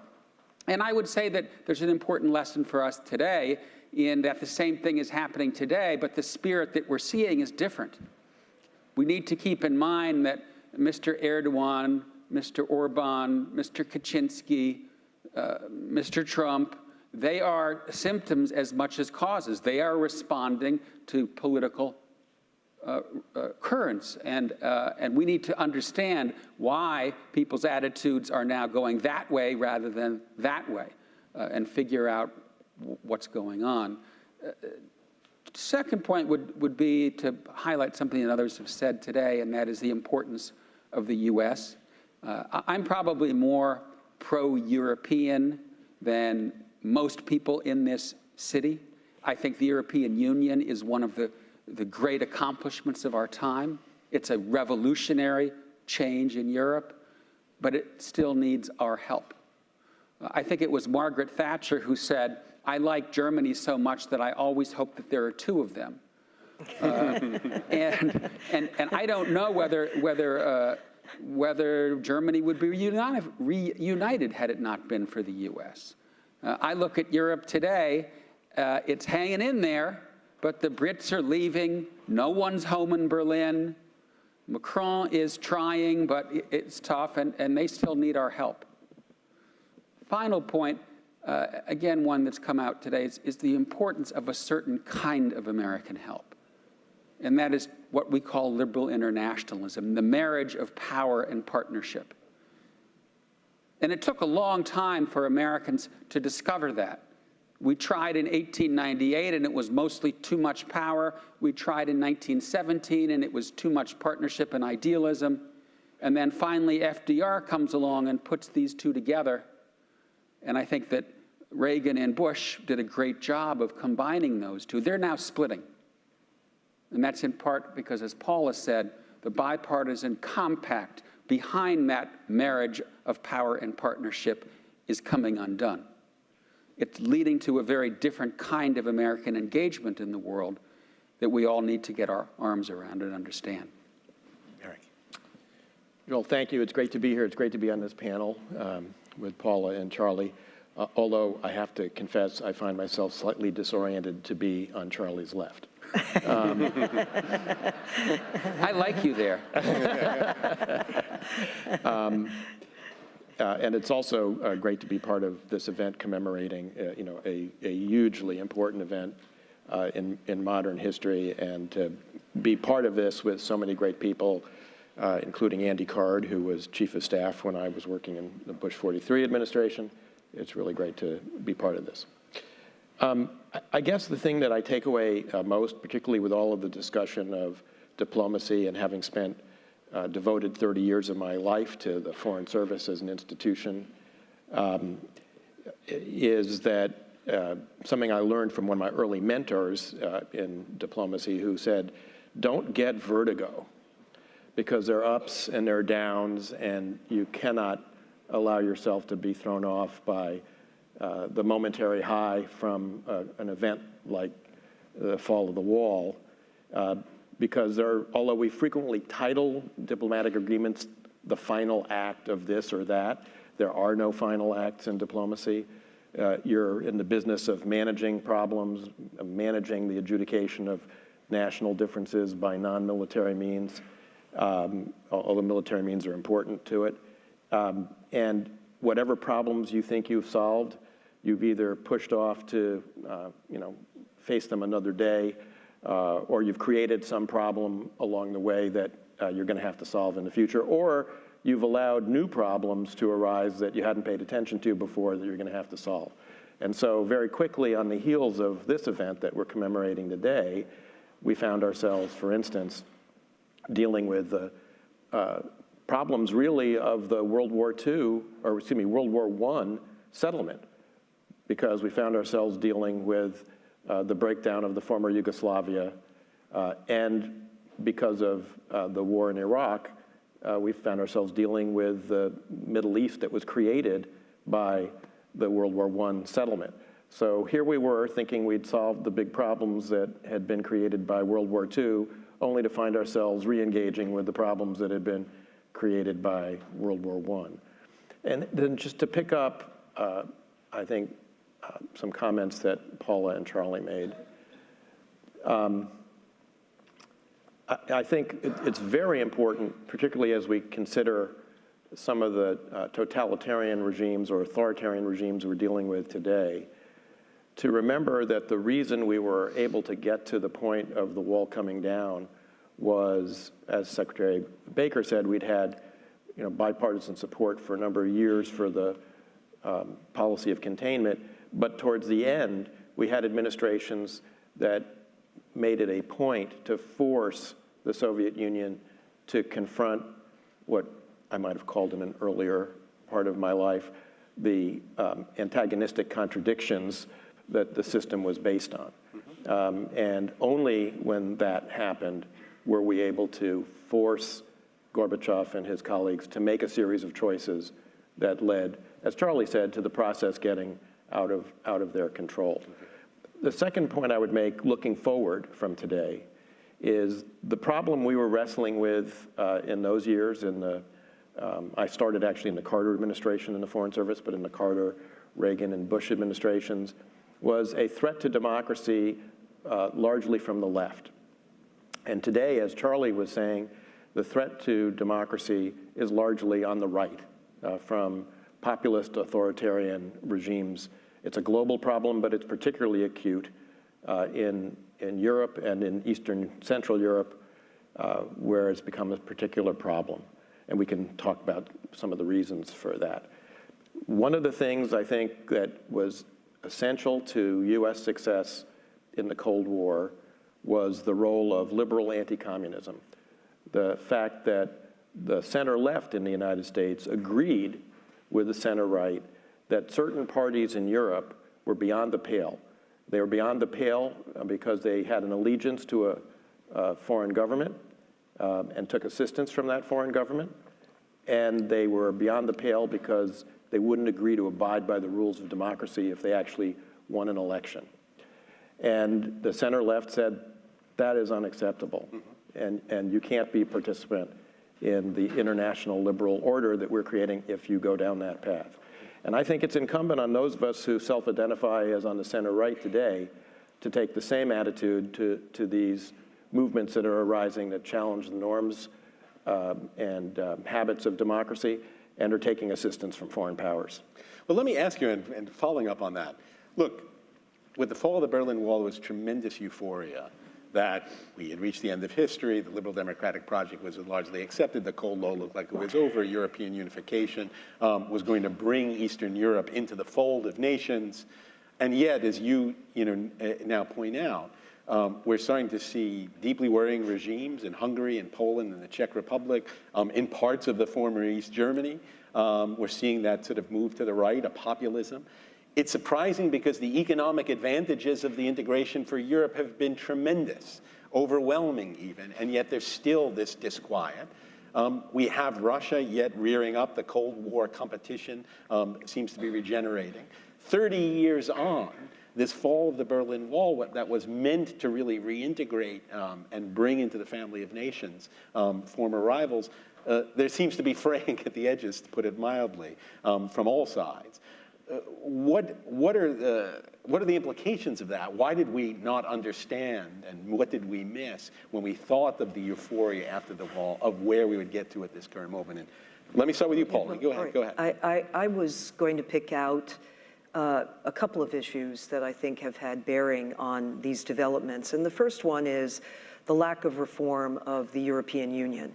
I picked that out primarily because I hear constantly those from Central Eastern Europe talk about how they have been part of the EU, but not really ever integrated over basic issues that have economic bearing to their respective countries. And so I think that part of this is interrelated with the way in which the EU has been operating. I think there is a need for reform. I think there's a need for greater flexibility.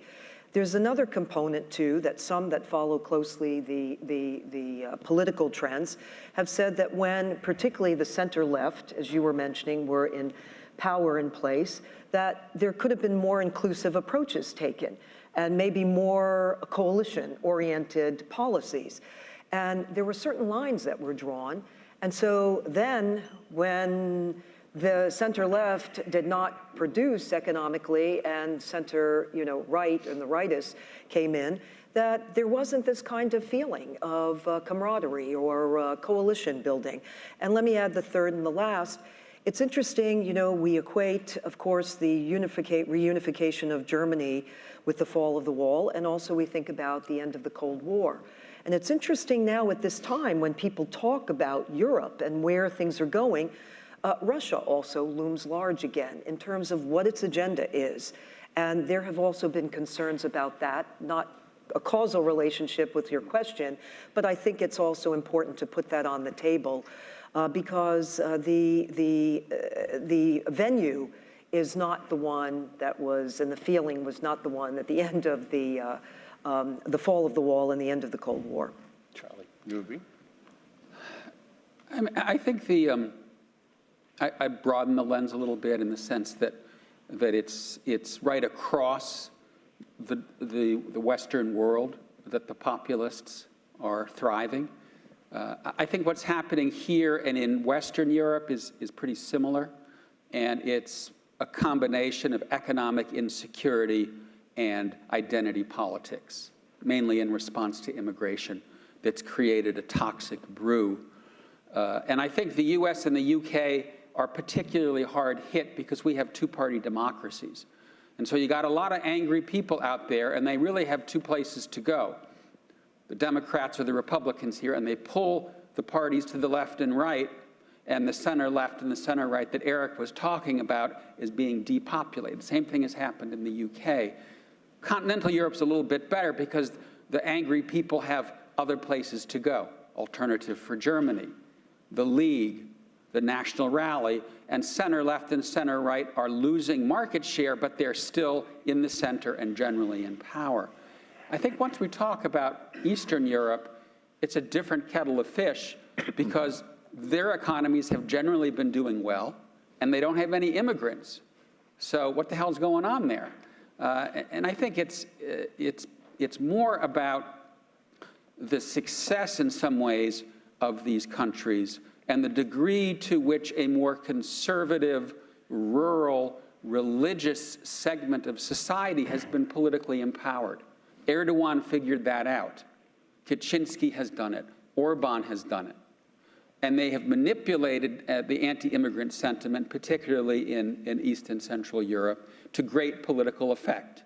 Quite blatantly, it has very racist overtones. And it's worked. And I have to say, especially when we think back to the post-Cold War era, it's quite distressing to me how susceptible our populations have been to this kind of anti-immigrant racist narrative. Simple truth is, it's working.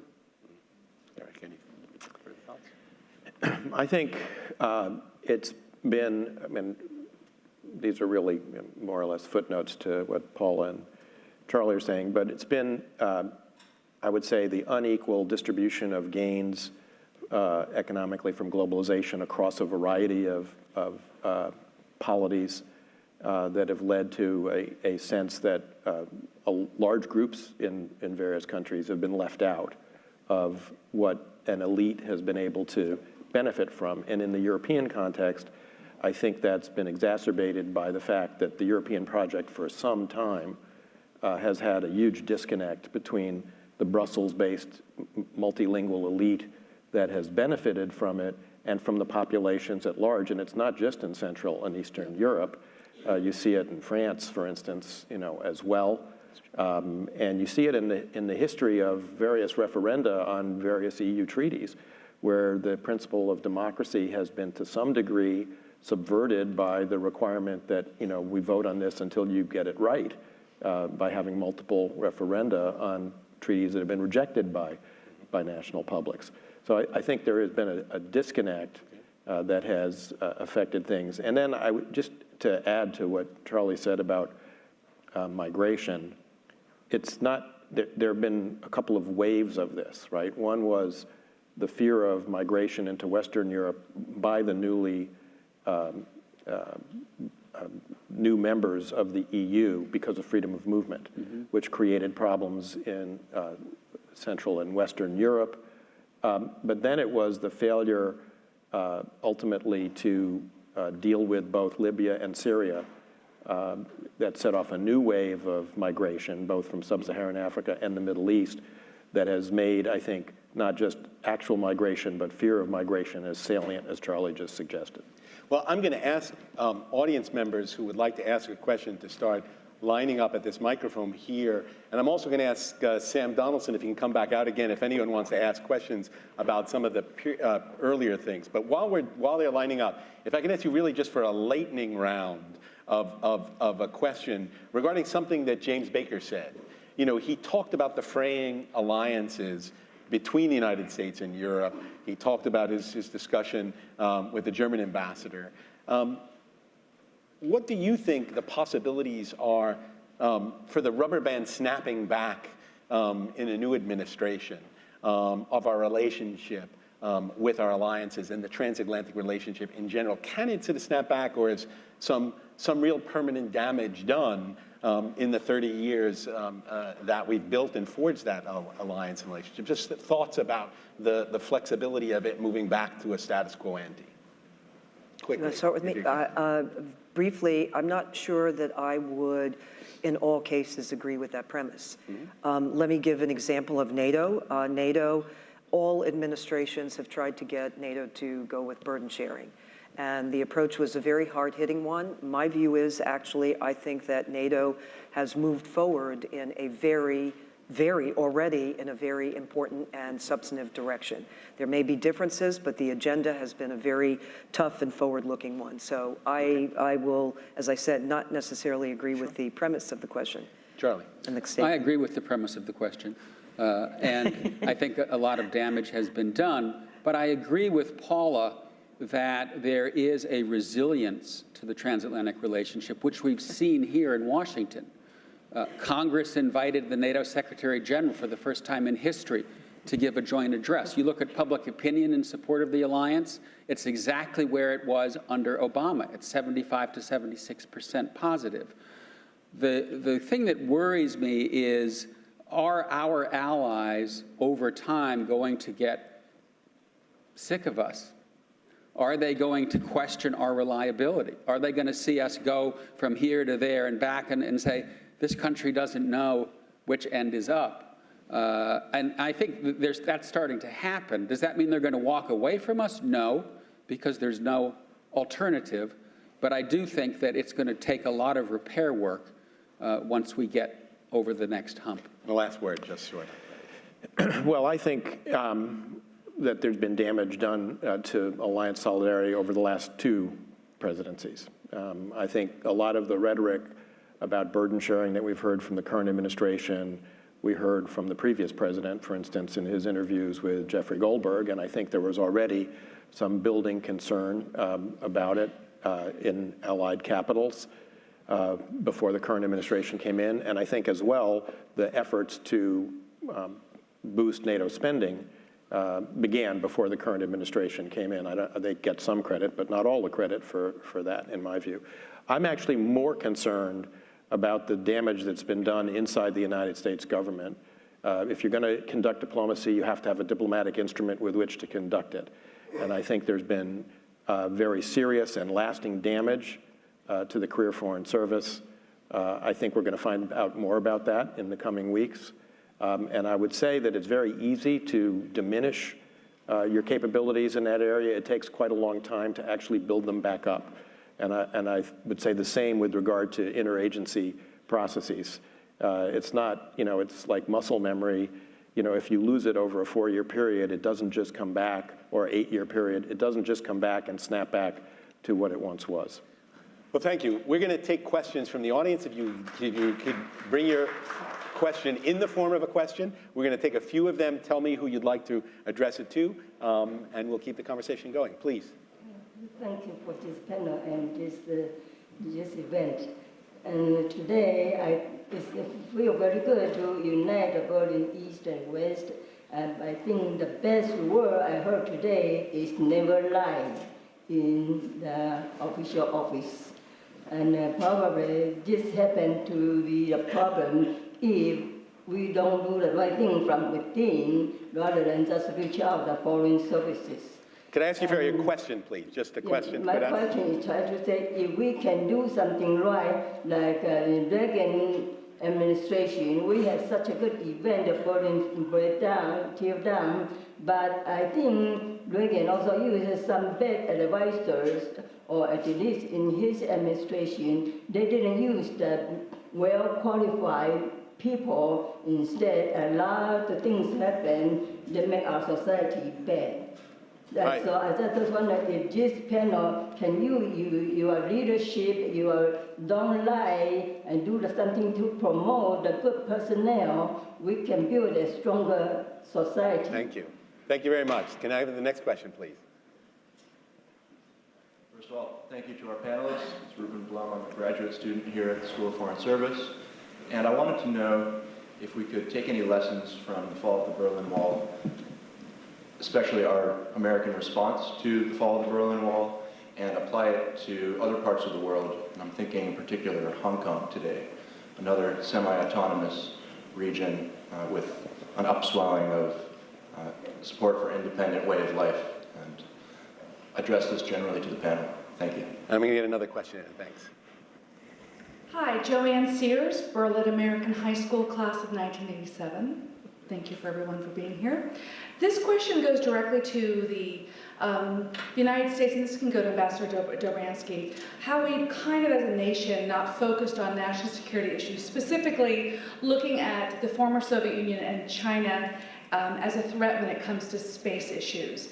And do you believe that we kind of we veered from the end of the fall of the Berlin Wall to more domestic policy issues, and that created sort of this vacuum of not watching adversaries like Russia and China, and it's led to a place where we have a new space race happening right now when it comes to national security space, and I wanted to get your opinion on that. Thank you. Why don't we start with Paul, and then who wants to take the Hong Kong question? I'll say a word on the Hong Kong question. I'm just going to do a footnote on the Hong Kong question. My answer is yes on that. I think there are a lot of lessons and application to what's happening in Hong Kong. I was in Australia, and the Australians are very engaged in this, and they cited the United States and actually our approach, not publicly, but behind the scenes in helping the demonstrations taking place. So excellent question. With regard to space and the United States and Russia, you focus on a question that's key in foreign policy. There's been a lot of change regarding what the agenda is. Definitely, I think it's agreed by those in the foreign policy community. There's bipartisanship around the fact that we are being challenged by China and we're being challenged by Russia. There is strategic competition. So I'd even expand your question to not just Russia, but also China in this case. But there's what is called the new frontier. There are issues of cyber, of artificial intelligence, space, and one can go on, digital, in which there hasn't been the kind of focus that needs to be in terms of our preparedness and our own investment in those areas. Interestingly enough, in recent days, I think when Scott Morrison, and I'll wrap up, Scott Morrison, the Prime Minister of Australia was here, he contributed rather significantly to our program. This has become, in space, and this has become a top agenda item of this administration. Personally, I think it's important. I think you raise a key issue. These are topics that are now part of the discourse of what and how security, national security is defined. It's not traditional warfare of the past. Eric. You know, Charlie and I were talking about the rise of authoritarian regimes. Paula touched on it as well. And because of that phenomenon, and in the wake of some of the, dashed hopes after the Arab Spring, there's been a lot of talk about the democratic recession, which is a real phenomenon. It's been documented by Freedom House and others. Having said that, I think that's led a lot of people to conclude that democracy promotion and advocating for human rights more broadly in our foreign policy is sort of passé. We shouldn't really do it anymore because no one really cares about it anymore. And I think what's going on in Hong Kong, what's been going on in Moscow, what's gone on in Sudan and various other countries is actually an indication that the people who are having that debate are largely the ones who already enjoy the benefit of democracy. It's not going on in those places where people are being denied the fruits of democracy. And I think if either President Reagan or President Bush were here today, they would be wanting us to encourage what is going on in Hong Kong and what's been going on in Moscow. Yeah, quick. Two quick comments on Hong Kong. One, the main party that has drawn lessons from the end of the Cold War is China. And their lesson is, we're not going to let that happen to us. And that's, in my mind, one of the reasons that Xi is tightening things. And I'm kind of surprised he hasn't gone into Hong Kong in a more aggressive way. I'm with Eric on democracy promotion, but I think we have to do it steadily and patiently. We got it right during the Cold War. We outweighted them. They collapsed from within. Since the end of the Cold War, I think we've bit off more than we can chew. trying to turn Iraq and Afghanistan into Ohio has not gone well. And so I think let's take the lesson from the Cold War as the right way to do it. Let me get some more questions on the table. Glenn Williamson, SFS 83. In regard to Russia and Germany, the question is, should the United States try and lead more from the middle? I mean, since 1989, those countries are both much stronger now than they were before. Is there a way to acknowledge that and to deal with them without trying to impose on them, but somehow recognize that they are in a stronger position? Thank you. Next. Hi, my name is Ilari Papa, and I'm a senior at the SFS. So I was wondering, what are some of the things that the young generation can do in order to reaffirm the liberal democratic order and the democratic principles? Thank you. And one last, if it's quick. Thanks. Good day. Piotr from the Disunited Kingdom. But equally, I have a personal relationship with the Berlin Wall, because if my father hadn't come to the UK, I wouldn't exist. So you could say, from Russia with love, that we owe the Berlin Wall is quite pertinent. But my question, I think we're getting a general theme here, that is, there's lots of issues going on in the world that require Americans, the US's input and its ally support. But I think that the general theme I get my sense around is that what should be the United States grand strategy? Because we had a very clear one during the Cold War. But in recent years, we don't, I think, seem to have as clear-cut pathway, and I'd like to hear your opinions on what that could be. I'm going to start with Charlie, because he teaches a course on grand strategy. So let's start with that, and the others can jump in with to answer other questions. I think the top priority when it comes to grand strategy is to get our own house in order. Because if the liberal anchor of the international system comes unglued, which it might, we're kind of in the midst of that potentiality right now, then managing global change in this century is going to be very, very difficult. And we know that change is coming. The global distribution of power is shifting rapidly. The Atlantic community used to be about 80% of global GDP. We're now down below 50%, and it will continue to shrink. So I would say that, the top first, second, and third, fifth, sixth, seventh priority is to make sure that the liberal democratic world gets its mojo back. And the question from what do we do? Get active. Get active. Get political. I'm struck by the degree to which in this country and everywhere else, yes, there are checks and balances, but they don't seem to work as well as we thought they would. And our main recourse is the ballot box. Get active. Paula. I would agree with that, by the way. In fact, in my class here at Georgetown, the MSFS class, I'm delighted every single student is going into the Foreign Service. To me, that's also getting active. They're going into the diplomatic corps, but also there's one student who's running for state legislature in Michigan. And I have to say we were very impressed. So get active, that's our answer to you. On grand strategy, my view is I think that the tenets of our overall foreign policy have to be focused on the strategic competition and challenge posed by Russia and posed by China significantly, now and in the future. As part of that, as Charlie said, the moral narrative, in other words, the liberal order matters.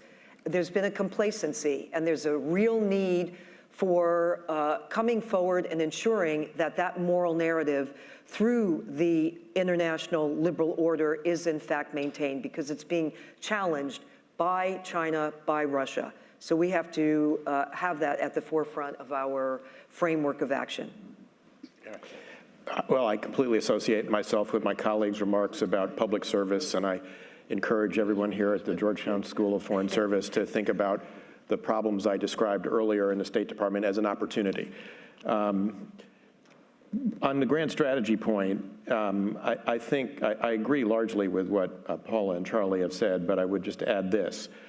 I think there's going to need to be some serious thought on both sides of the aisle about what it takes for the United States to play the role in the world that we have played historically since 1945. And that does mean getting our house in order, but getting our house in order, if you read the long-term budget outlook of the CBO that comes out every year, means that we have to get a handle on the entitlements problem. Entitlements is what's driving the long-term debt problem. It's not the defense budget. I think my friends on the left need to understand that, as do some of my friends on the right who think that the 050 account is just another government budget account that should be cut like all the others. You know, George Kennan gave a lecture after he wrote the long telegram in 1946 that I try and remind my foreign service colleagues of all the time. He said, you have no idea how much more cooperative and collegial diplomacy is if you have a little quiet power in the background. And that's something I think we should remember as we think about diplomacy going forward. Well, as we talk about what to do now, I'm going to give the last word on this panel to Sam Donaldson about the role of the press in the current moment, given what he's seen in his career and his experience. Just the last word then. Be careful, Dean, because when you give me the bridle, I put it in my teeth in the Southwest, and I get the bit there, and I run off. But I'll try not to do it. The role of the press is very difficult today, more difficult than when I was, for 52 years, operating here in Washington. And you know the difficulties. I don't have to go through them. But the press continues to try to do what I thought was its fundamental purpose, whether you're electronic or print or what have you. Uncover what you consider to be facts, very elusive things sometimes, and bring it to the American people. Because our democracy depends on the public weighing in.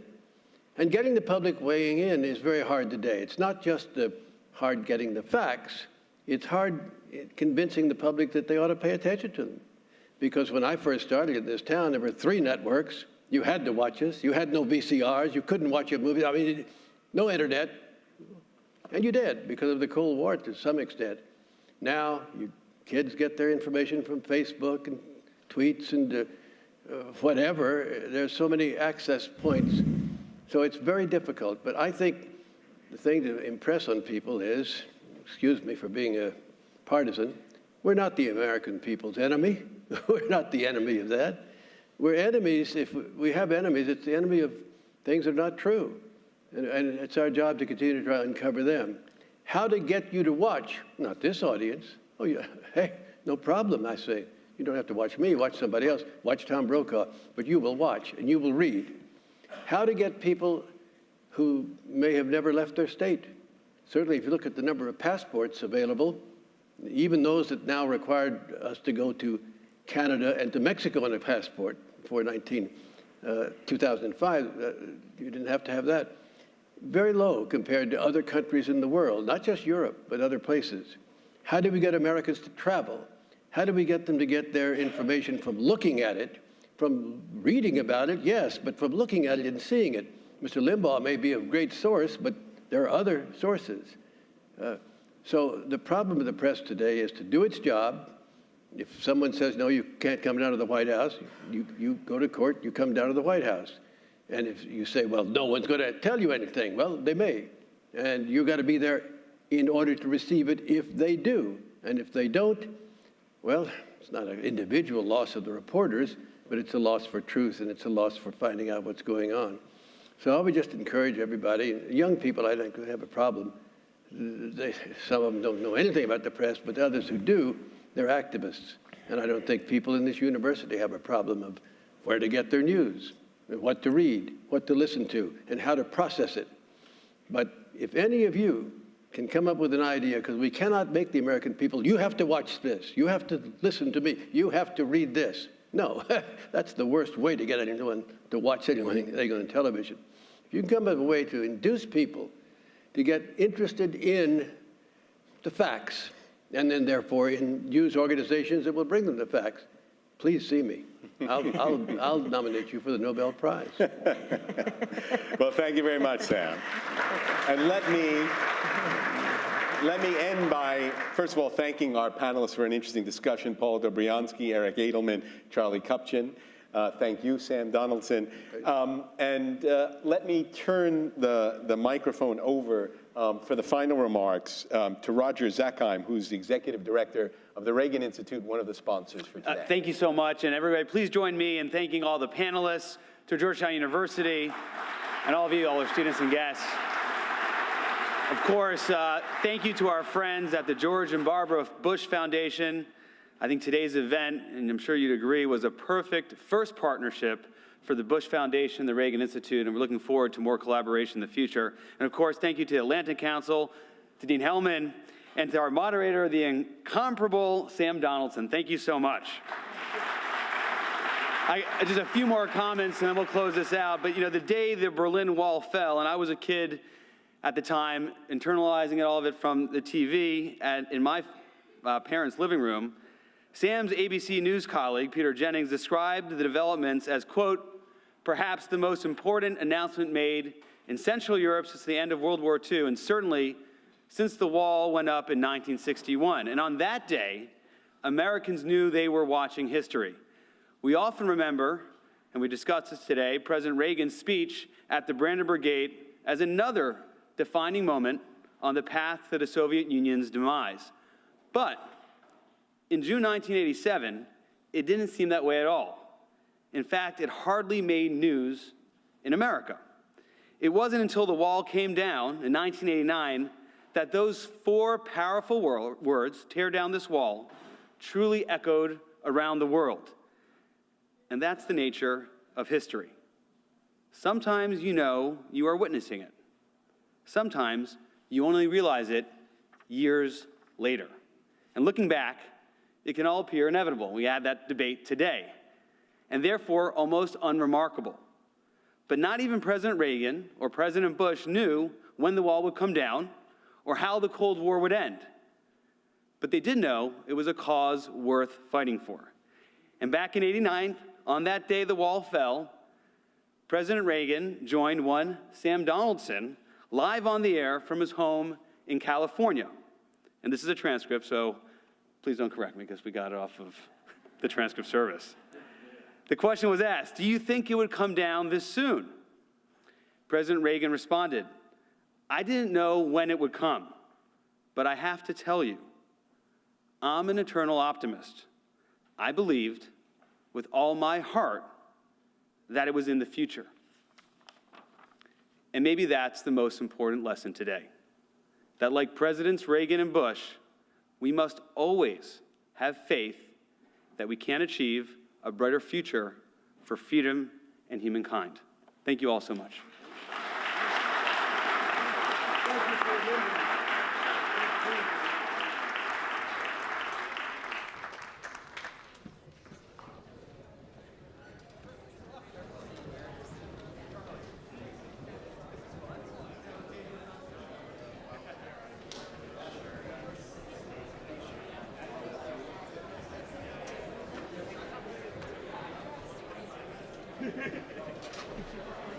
I'm not the one that's going to argue.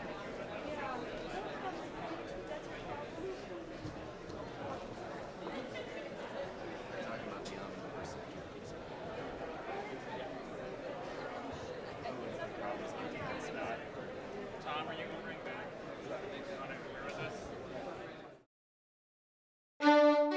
C-SPAN's Washington Journal